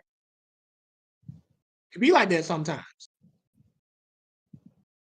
But if you know you're just out here doing right, you're not trying to hurt anybody, and you got people who's praying on your downfall and doing evil to you, you ask the Lord to reward them according to their works. You say, God, he did much evil to me. Reward him according to his works. You got the option to do that. That's what I say. That's what the book say. You can still forgive them. But some people need to be rewarded for their works. And I've seen a lot of bad stuff happen to people who did stuff to me because I made that prayer. I've seen it. You follow what I'm saying? I've seen it. God has shown me the downfall of many people that came after me from that one little prayer. I don't be like, get them. I don't go into no specifics. I'm like, God, get them because, and make sure you do them like this. I just say, God, you saw what that brother did to me. You saw what that sister did to me. Reward her according to her works, according to his works. And then just stand back and let God be God. That's an option that you have. You don't have to do that, but it's not a sin if you do. Let's move on. Let's go to Nehemiah 5, and we got one more after that. Okay. See, Nehemiah, man, Hey. that's why I call him the prayer of remembrance king. Right. But we see this was the Hebrew Israelites in general. This is what he did. I asked God to remember me. That's what y'all supposed to be doing. Remember me. You do something good out of God, remember me. Even if it's something as significant as you tuning in to listen, or you donate a lot. Josh, I can't teach you, Lord, but I help Josh out. I try to support this brother ministry. I try to spread Gideon's congregation room to other people. Remember me, Lord. I'm dead serious. Anything good you doing when you praying to God, let him know. Remind him.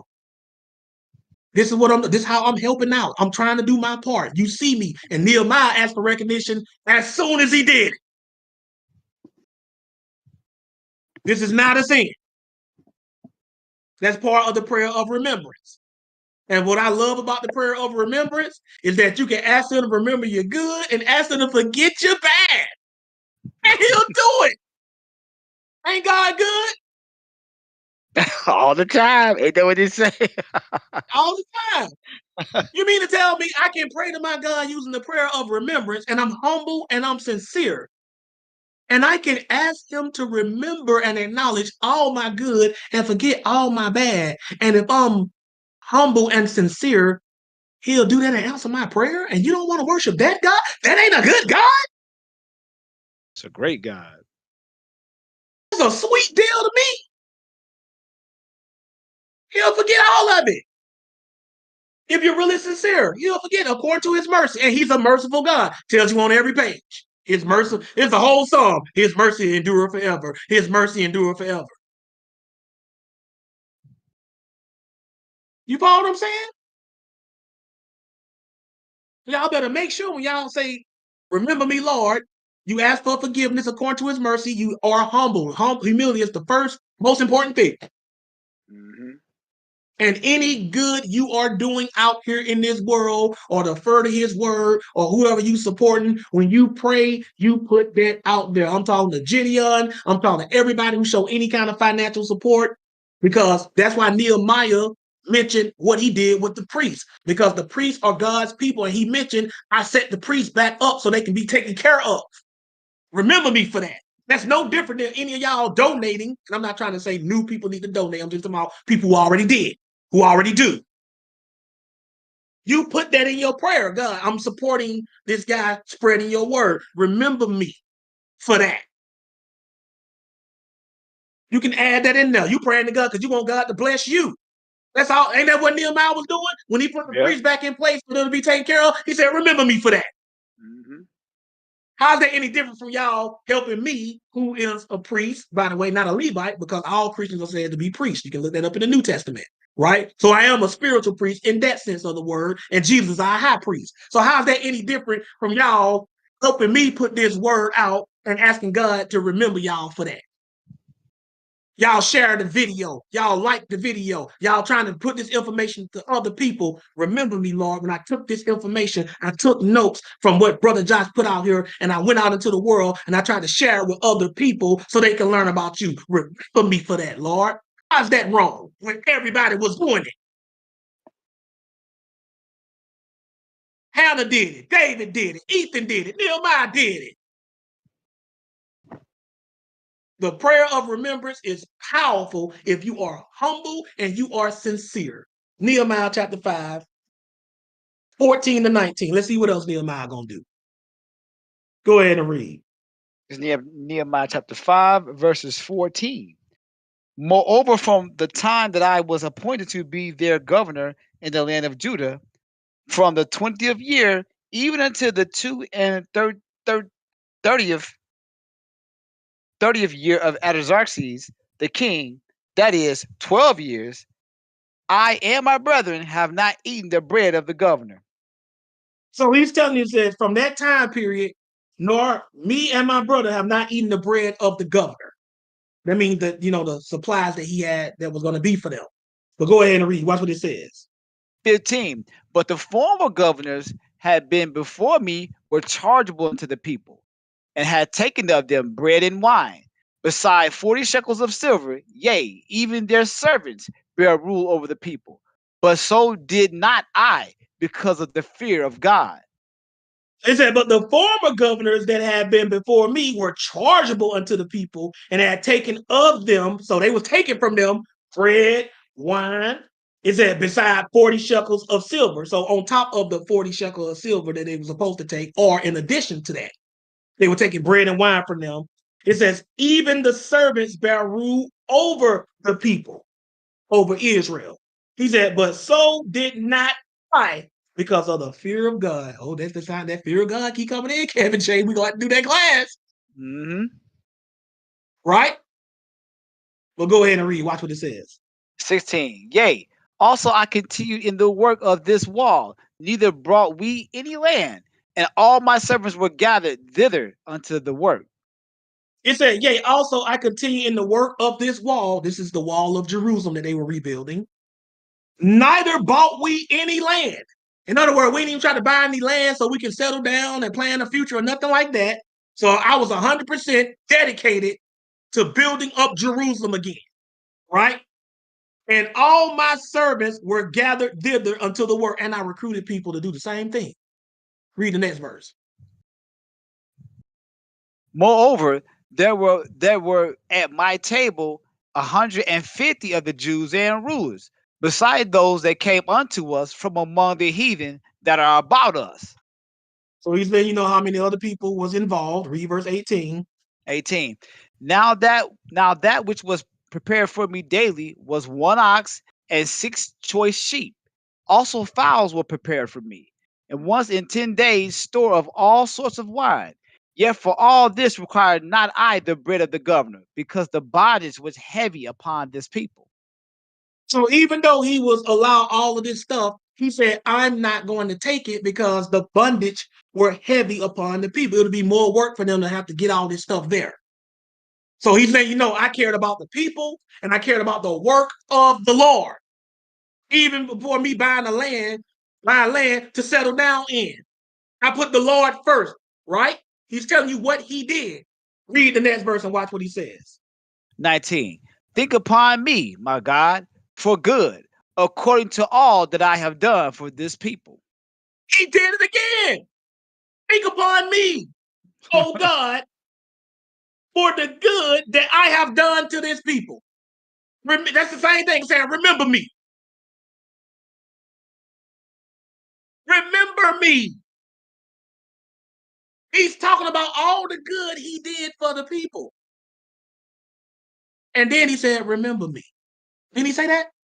Yep. And that's what y'all tell me before we go to the last one. Is that's not what he's saying? And this is a prayer. Remember me, Lord. This is what you do when you pray to your God.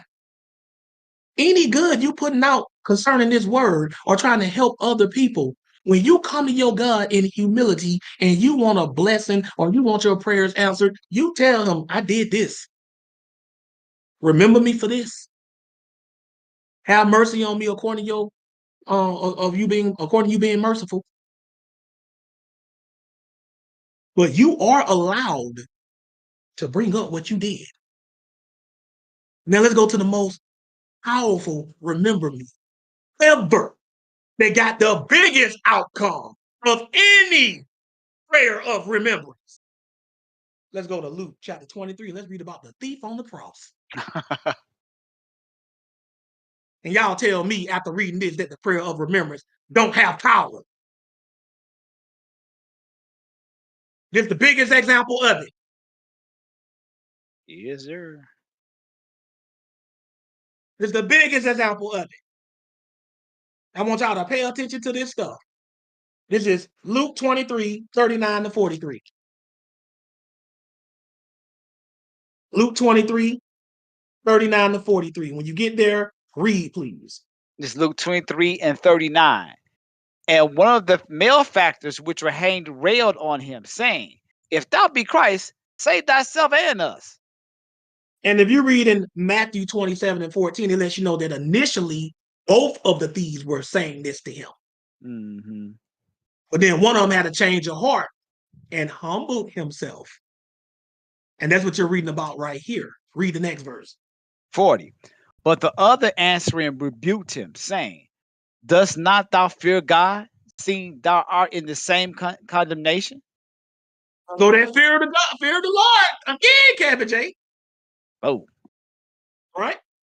It said the other one rebuked him and saying, do you not fear God, seeing you are in the same condemnation? In other words, man, you hanging on the cross too.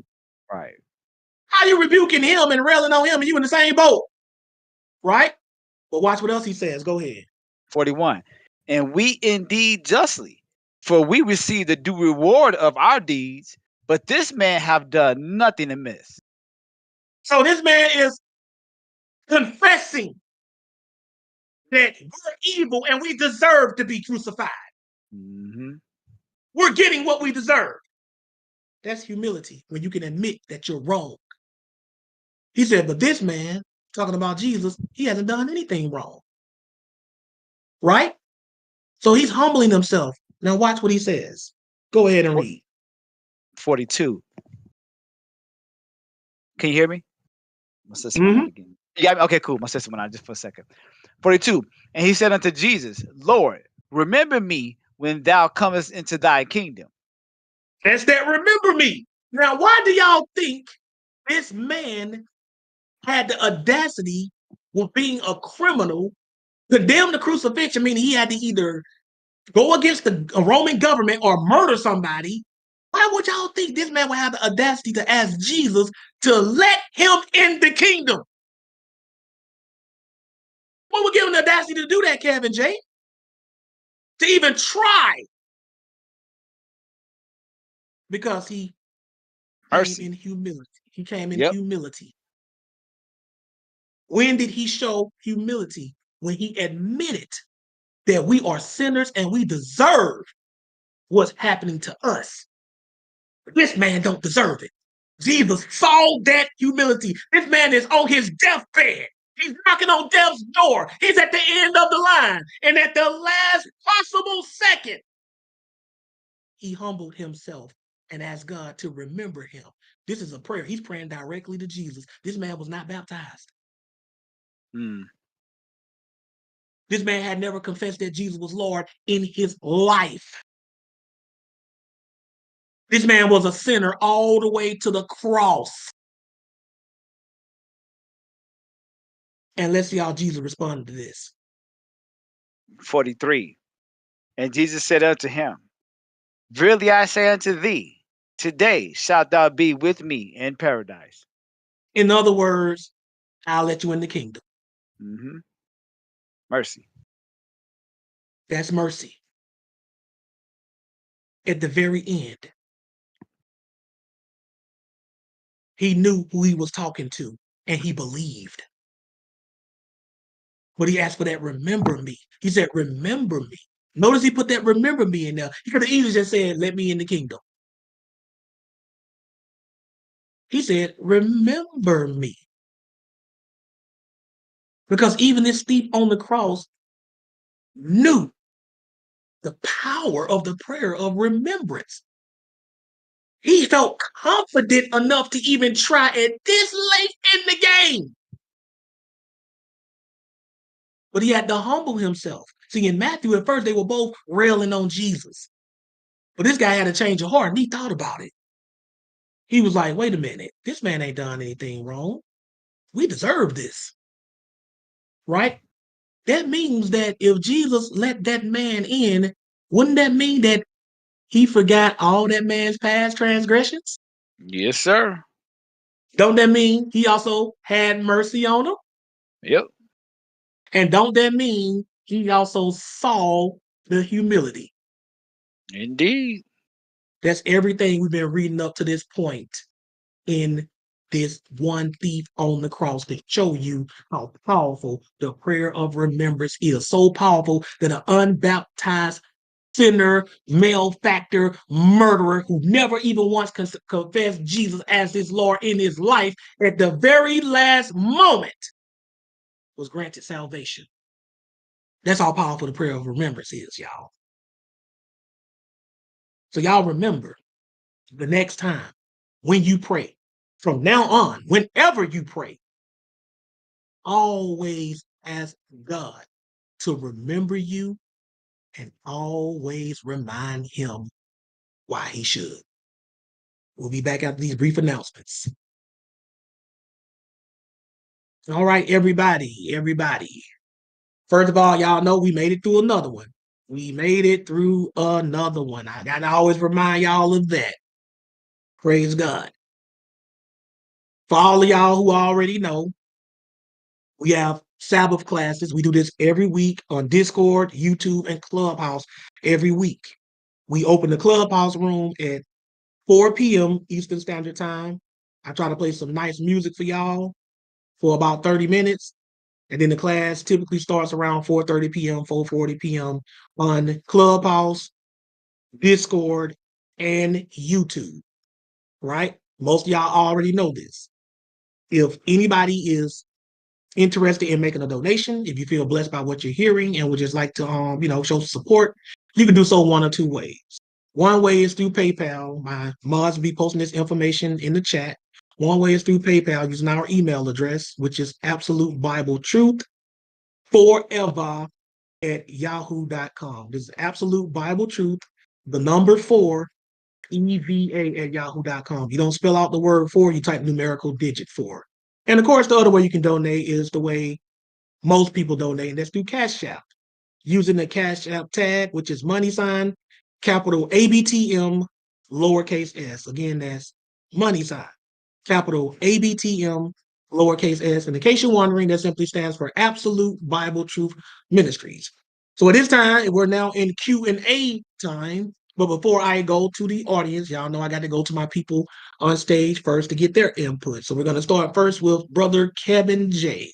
Kevin J, anything you want to add about today's class? Hey man, like always, this was a great class. I again, I didn't know you was Praise gonna go God. this direction. Remember me, Lord. I thought we was gonna have ourselves one of them old school church sermon Baptist types. I'm kidding. But no, it was a great class in terms of how you presenting yourself. So you present yourself to the Lord, and you doing this in a humble fashion. You can humbly negotiate your case. I love that one. That one, Okay. it was funny, but it's also extremely true. It also showed us that hey, you can come to the Lord with your good works. You can come to the Lord and say, "Hey, Lord, this is what I did." And you have people there's always like you do stuff for people, and people like you try not to do nothing for vainglory and just do stuff so people can see you doing it. But in the case when Right. you go to the Lord humbly and you ask the Lord, "Hey, Lord, I'm doing your work." And I tell people this too. And this is something that I always say. The fact that the way you present the class was how we present ourselves to the Lord. And the big one was like, "Hey, Lord, when you pray for your enemies." I think Mm-hmm. there's a different way of how people will be praying for their enemies. And like in other words, hey Lord, reward him for his evil work. Basically, we know what that Mm-hmm. means. And I think a lot of people from this Sabbath is going to be praying slightly different going on from the weeks going forward. You know what I mean? So it was it was a great class, man. I knew when you was going with Nehemiah because I knew Nehemiah put them hands on people. But I do like how you fleshed that out.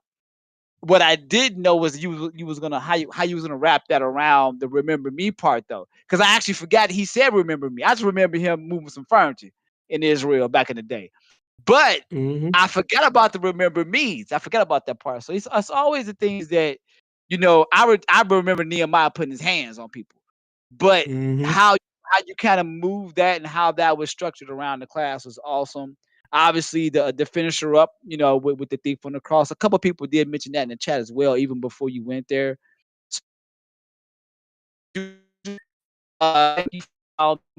part, You breaking up now, Kevin J. Let me put you in the audience and bring you right back up. You're breaking up. Let me put you in the audience and bring you right back up. Make sure you raise your hand so I can bring you right back up.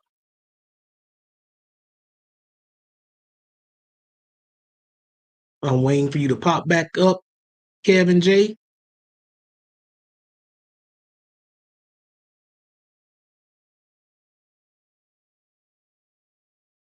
Kevin J. I don't see him. I'll keep it open until he raises his hand back up.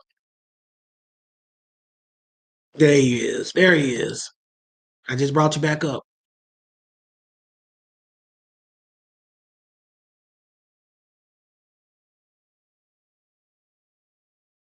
Accept the invite, Kevin J. I brought you back up.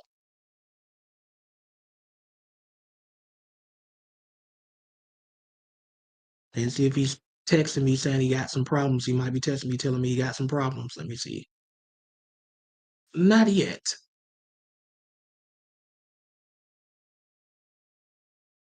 Did he come back? There you go. Go ahead, Kevin J. Can you hear me?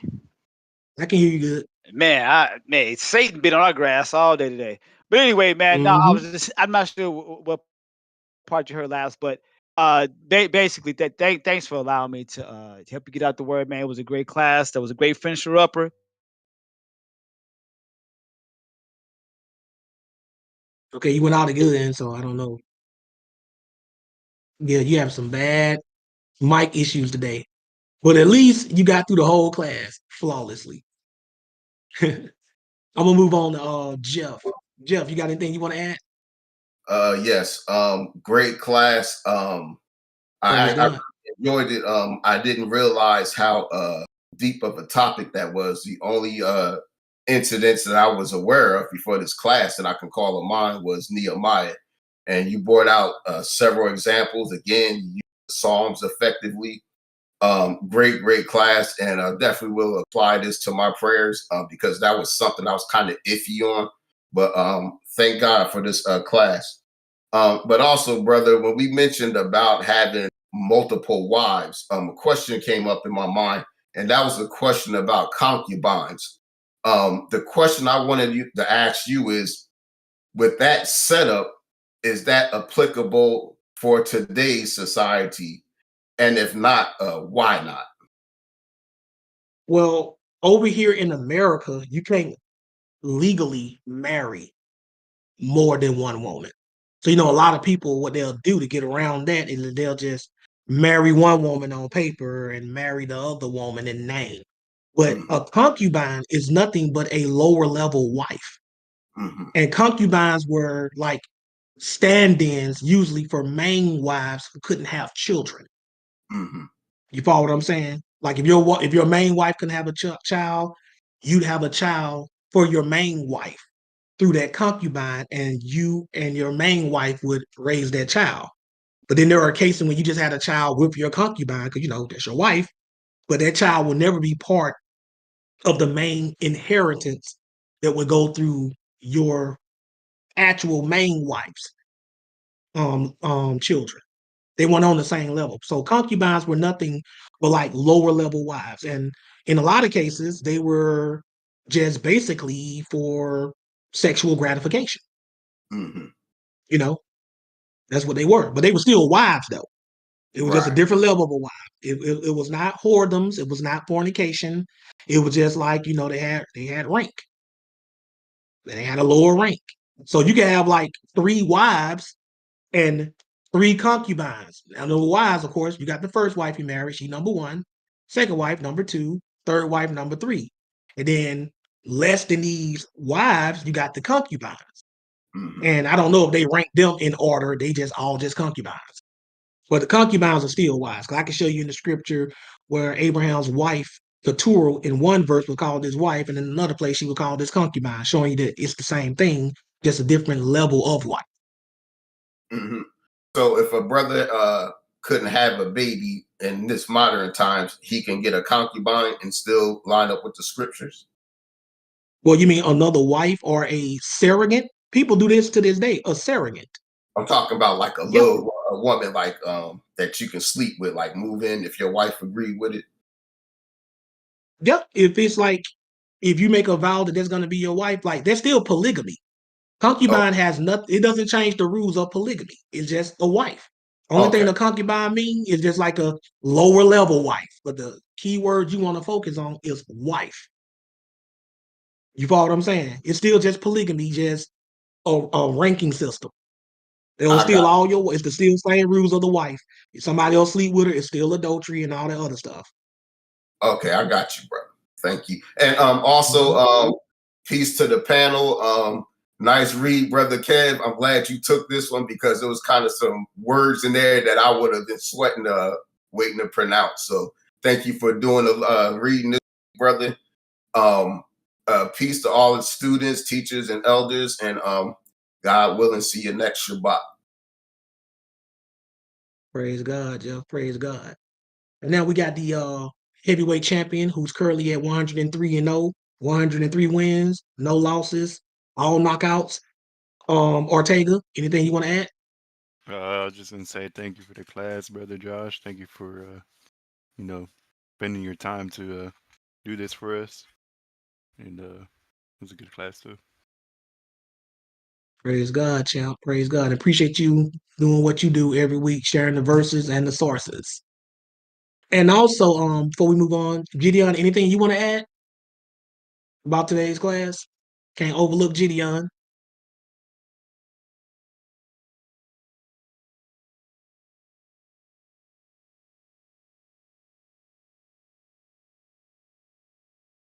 Okay. Praise God.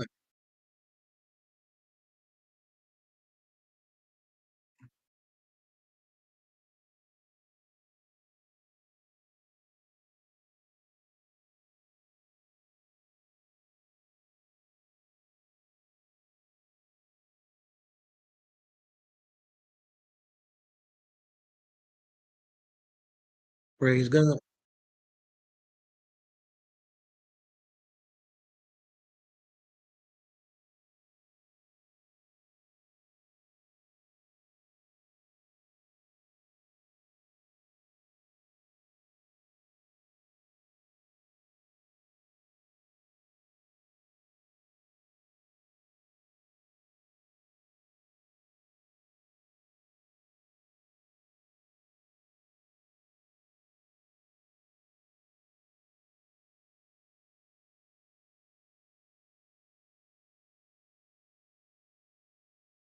Oh, that song. Mm-hmm.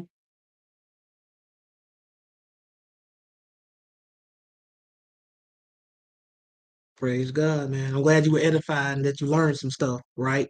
And I wanted to show the mindset because the thief on the cross is the latest example in the scriptures of the prayer of remembrance, right? So I wanted people to see that it's not just something he just popped out with. It was a very known element among the children of Israel, right? I don't even know if the guy on the cross was an Israelite. He more than likely was. Go ahead. Um, Most of the people that they were crucifying in that day were at that time when Jesus was on the cross were criminals who had somehow violated the Roman government. That's who Barabbas was. Barabbas was an he was a rebel. That's what it tells you. He got caught in the insurrection. Insurrection means a rebellion, right? And Barabbas is an Israelite name, right? We're not given the names of the thief on the cross, but during the time when they were crucifying people, especially like in Israel, it was usually rebellious Jews who they had on the cross. But even still, guess what? He still knew about the prayer of remembrance if he wasn't an Israelite. Something to think about, ain't it? Knew what?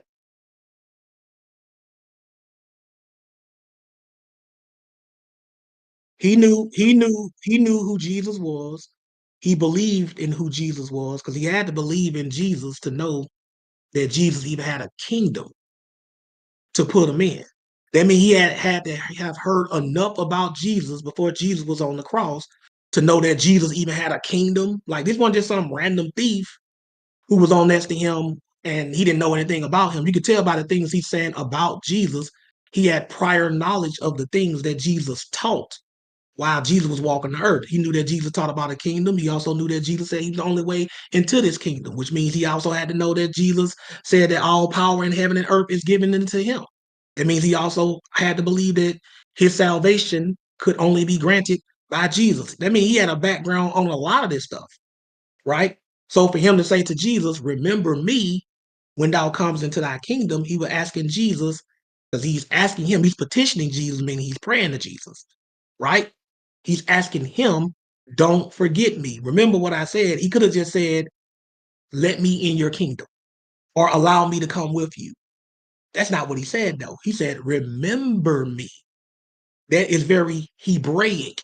That's a very Hebraic expression of prayer. That's why I had y'all in Psalms. That's why Kevin J was like, yo, man, Psalms is good for this type of class because Psalm is a book of prayer and praise. You understand? So that's like a telltale. That's like a giveaway.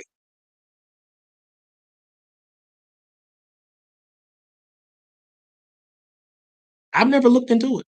I don't know. I don't know what they think about his ethnicity.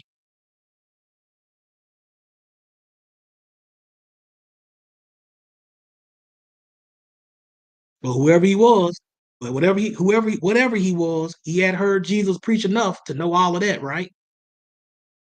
About the kingdom and paradise, and you could only get in through me and all of that stuff. Like, he had to know